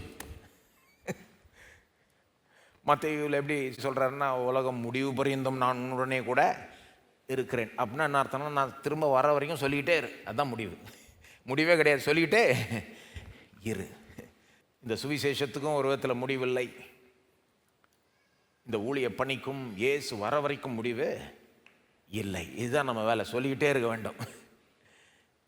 இந்த 2 வாரமும் இந்த சுவிசேஷம் உலகமெங்கும் இன்னும் அதிகமாக போகாததுக்கு சில தடைகள் இருக்குதுன்னு இந்த 6 தடையை சொன்னேன். ஆனால் இதை கேட்டதுனால நீங்கள் அப்படியே நெகட்டிவாக யோசித்தரக்கூடாது. எப்படிங்க இந்த தடையெல்லாம் தாண்டி இது போகிறது எப்படிங்க? அப்படி கிடையாது. எவ்வளோ தடை இருந்தாலும் தேவன் செய்ய நினைத்தது தடைபடாது.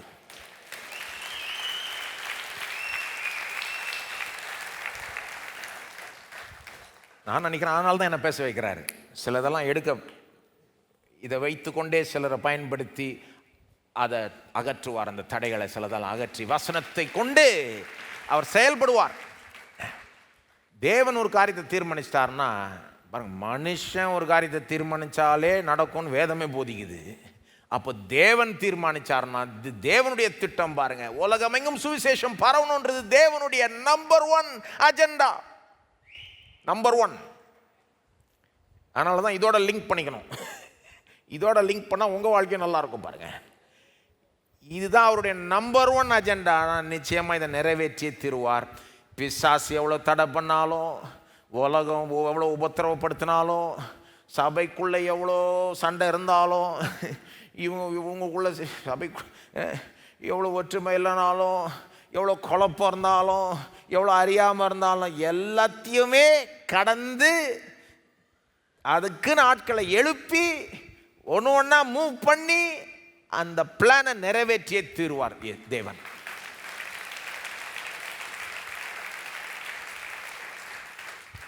நான் என் சபையை கட்டுவேன் என்று இயேசு சொன்னார். பாதாளத்தின் வாசல்கள் அதை மேற்கொள்ள மாட்டாது. ஆகவே தேவன் இதை செஞ்சு முடிச்சிருவார்.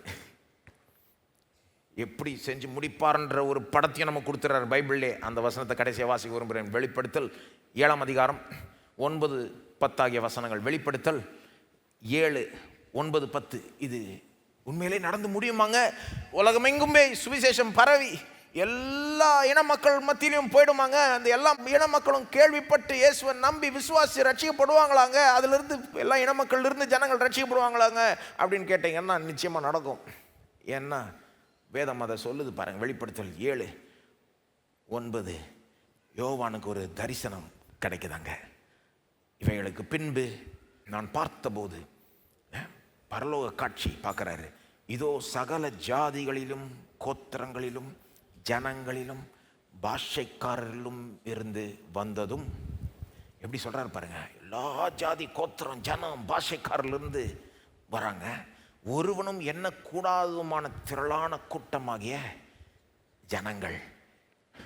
பயங்கரம் பெருங்கூட்டம். சில பேர் சொல்றாங்க பரலோகத்தில் கொஞ்சம் பேர் தான் இருப்பாங்க. இல்லை, பெருங்கூட்டம். வெள்ளை அங்கிகளை தரித்து தங்கள் கைகளில் குருத்தோலைகளை பிடித்து சிங்காசனத்திற்கு முன்பாகவும் ஆட்டுக்குட்டியானவருக்கு முன்பாகவும் நிற்க கண்டேன். அவர்கள் மகா சத்தமிட்டு, ரட்சிப்பின் மகிமை சிங்காசனத்தின் மேல் வீற்றிருக்கிற எங்கள் தேவனுக்கும் ஆட்டுக்குட்டியானவருக்கும் உண்டாவதாக என்று ஆர்ப்பரித்தார்கள். இந்த நாளை நோக்கி தான் நாம் போய் கொண்டிருக்கிறோம். நிச்சயமாக தேவன் திட்டம் பண்ணினது நிறைவேறியே தீரும். அதை முடிக்காமல் விட மாட்டார். தான் ஹட்சன் டெய்லர்ன்ற இன்னொரு பெரிய மிஷனரி சொன்னார் பாருங்க, there are 3 stages in any work of God. First impossible, then difficult, then done. அதாவது தேவன் செய்கிற எல்லாத்துலேயுமே 3 ஸ்டேஜ் இருக்குமா. ஃபஸ்ட்டு பார்க்குறப்போ சாத்தியமே இல்லைன்னு சொல்லுவாங்களாம் எல்லாம். ஒரு மீன் பிடிக்கிற பேதுரு எந்திரிச்சு பிரசங்கம் பண்ணுறப்போ இந்த செய்தி உலகமெங்கும் பரவும்னு யாராவது சொன்னால் சாத்தியம் இல்லைன்னு சொல்லியிருப்பாங்க. ஆனால் ஏற்கனவே பயங்கரமாக பரவிடுச்சு. 2வது ஸ்டேஜ் இது ரொம்ப கஷ்டம்னு வாங்கலாம் ஜனங்க. இன்னைக்கு எல்லா இன மக்கள் மத்தியிலும் இந்த செய்தி பரவும்னு சொன்னால் சிலர் சொல்லுவாங்க ரொம்ப கஷ்டங்க, என்னங்க ஆகிற காரியமா இது. அது 2வது ஸ்டேஜ். 3வது ஸ்டேஜ் என்னன்னா, திடீர்னு பார்த்தா முடிஞ்சிருச்சு.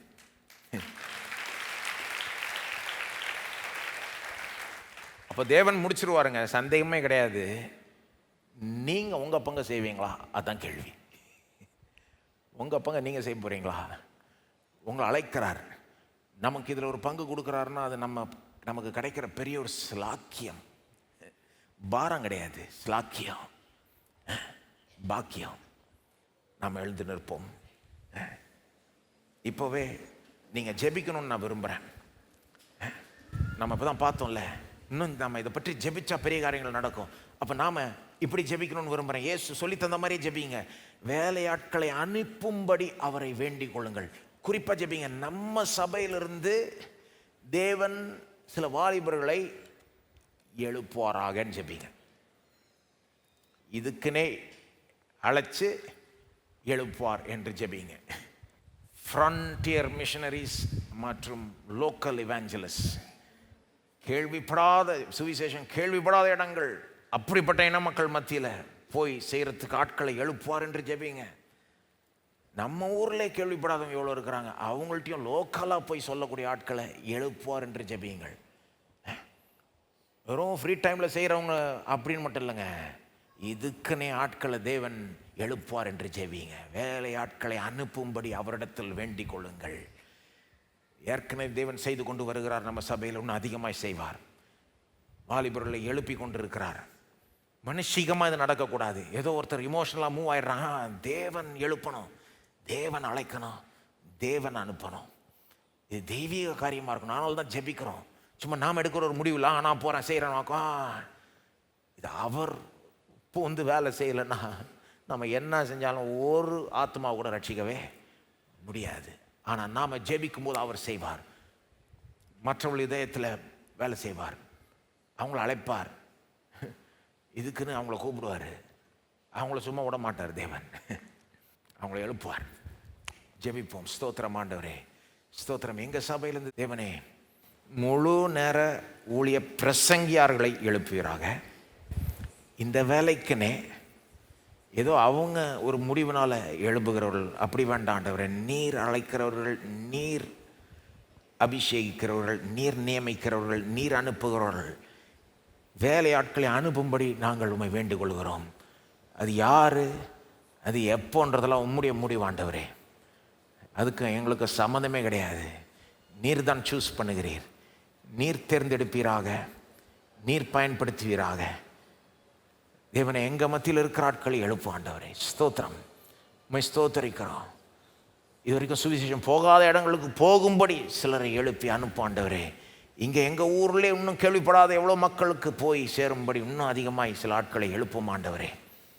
ஸ்தோத்திரம் ஆண்டவரே, ஸ்தோத்திரம். அது மட்டும் இல்லை, இப்படி போய் பிரசங்கம் பண்ணுகிறவர்களுக்கு தைரியத்தை நீர் உண்டு பண்ணுவீராக. தைரியமாக அவட வசனத்தை சொல்ல, எவ்வளோ உபத்திரம் இருந்தாலும், எவ்வளோ எதிர்ப்பு இருந்தாலும், குழப்பம் இருந்தாலும், தெளிவுடன் தைரியத்துடன் அதிகாரப்பூர்வமுடைய வசனத்தை சொல்லும்படி நீர் அனுகிரகம் செய்வீராக. ஸ்தோத்திரம் ஆண்டவரே. அவர்களுடைய சுவிசேஷத்தை பிரசங்கிக்கும் போது அற்புத அடையாளங்களை கொண்டு அதிகமாய் நீர் வசனத்தை உறுதிப்படுத்துவீராக. அநேக அற்புதங்கள் அடையாளங்கள் நடக்கட்டும் ஆண்டவரே. இந்த சுவிசேஷ செய்தி, இயேசுவை குறித்த காரியம் சத்தியம் என்று அந்த அற்புத அடையாளம் நிரூபிக்கட்டும் ஆண்டவரே. இதன் மூலமாக அநேக ஜனங்கள் நம்புறதுக்கு அது ஏதுவாக இருக்கட்டும் ஆண்டவரே. அது மட்டும் இல்லை, இந்த சபையில் இருக்கிற ஒவ்வொரு நபரையும் நீர் பயன்படுத்த விரும்புகிறீர். எல்லா விசுவாசிகளையும் பயன்படுத்த விரும்புகிறீர். எங்கள் வாயை கொண்டு மற்றவர்களுக்கு சொல்லணும், மற்றவர்கள் கேட்கணும் இந்த சுவிசேஷன்றது மட்டும் இல்லை, இந்த ஊழிய பணிக்கு தொடர்ந்து ஆதரவு அளிக்கணுன்றது விதத்தில் எங்களை நீர் பயன்படுத்த விரும்புகிறதுக்காக நன்றி ஆண்டவரே. இந்த சபை மக்களை ஏற்கனவே அந்த விதத்தில் பயன்படுத்தி வருகிறதுக்காக நன்றி ஆண்டவரே. தொடர்ந்து நம்ம சபை மக்களை பெருக பண்ணுவீராக. நீங்கள் பலுகி பெருகி பூமியை நிரப்பி கீழ்ப்படுத்தி ஆண்டு கொள்ளுங்கள் என்று சொன்ன தேவன், அநேக ஜாதிகளுக்கு நீங்கள் கடன் கொடுப்பாய், நீயோ கடன் வாங்காதிருப்பாய் என்று சொன்னீரே. அப்படி எங்களை பொருளாதாரத்தில் பெருக பண்ணி இந்த ஊழிய பணிக்கென்றே பொருளாதாரத்தை பெருக பண்ணுவீராக. இந்த சுவிசேஷ ஊழியத்துக்கு அதிகமாய் கொடுக்கணுன்றதுக்காகவே எங்களை பொருளாதாரத்தில் பெருக பண்ண ஆண்டவரே. ஸ்தோத்திரம் ஆண்டவரே. இந்த நோக்கத்துக்காக நாங்கள் பொருளாதார பெருக்கத்தை உம்மிடத்தில் கேட்கிறோம் ஆண்டவரே. பல மடங்கு பெருகுவார்களாக நம்முடைய சபை மக்கள் பொருளாதாரத்தில், இயேசுவின் நாமத்தில். ஏதோ நாங்கள் பெரிய ஆள் ஆகணும்னு மட்டும் கிடையாது, அப்படி கிடையாது. உம்முடைய நாமம் மகிமைப்படணும். எங்கள் மூலமாக சுவிசேஷம் உலகமெங்கும் போகணும். இதற்காக இன்னும் அதிகமாக நாங்கள் கொடுக்கணும், இன்னும் அதிகமாக செய்யணும். அதற்கென்று எங்களை நீர் ஆசீர்வதிப்பீராக. அந்த நோக்கத்துக்கென்று நாங்கள் கேட்கிறோம். உடைய நாமத்தின் மகிமைக்கென்று கேட்கிறோம். மற்றவர்களுடைய ரட்சிப்புக்காக கேட்கிறோம். ஸ்தோத்திரம் ஆண்டவரே. தொடர்ந்து எங்களை பயன்படுத்தும், வழி நடத்தும். இயேசுவின் நாமத்தில் ஜெபிக்கிறோம்.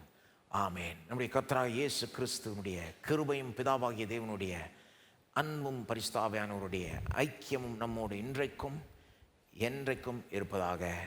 ஆமேன்.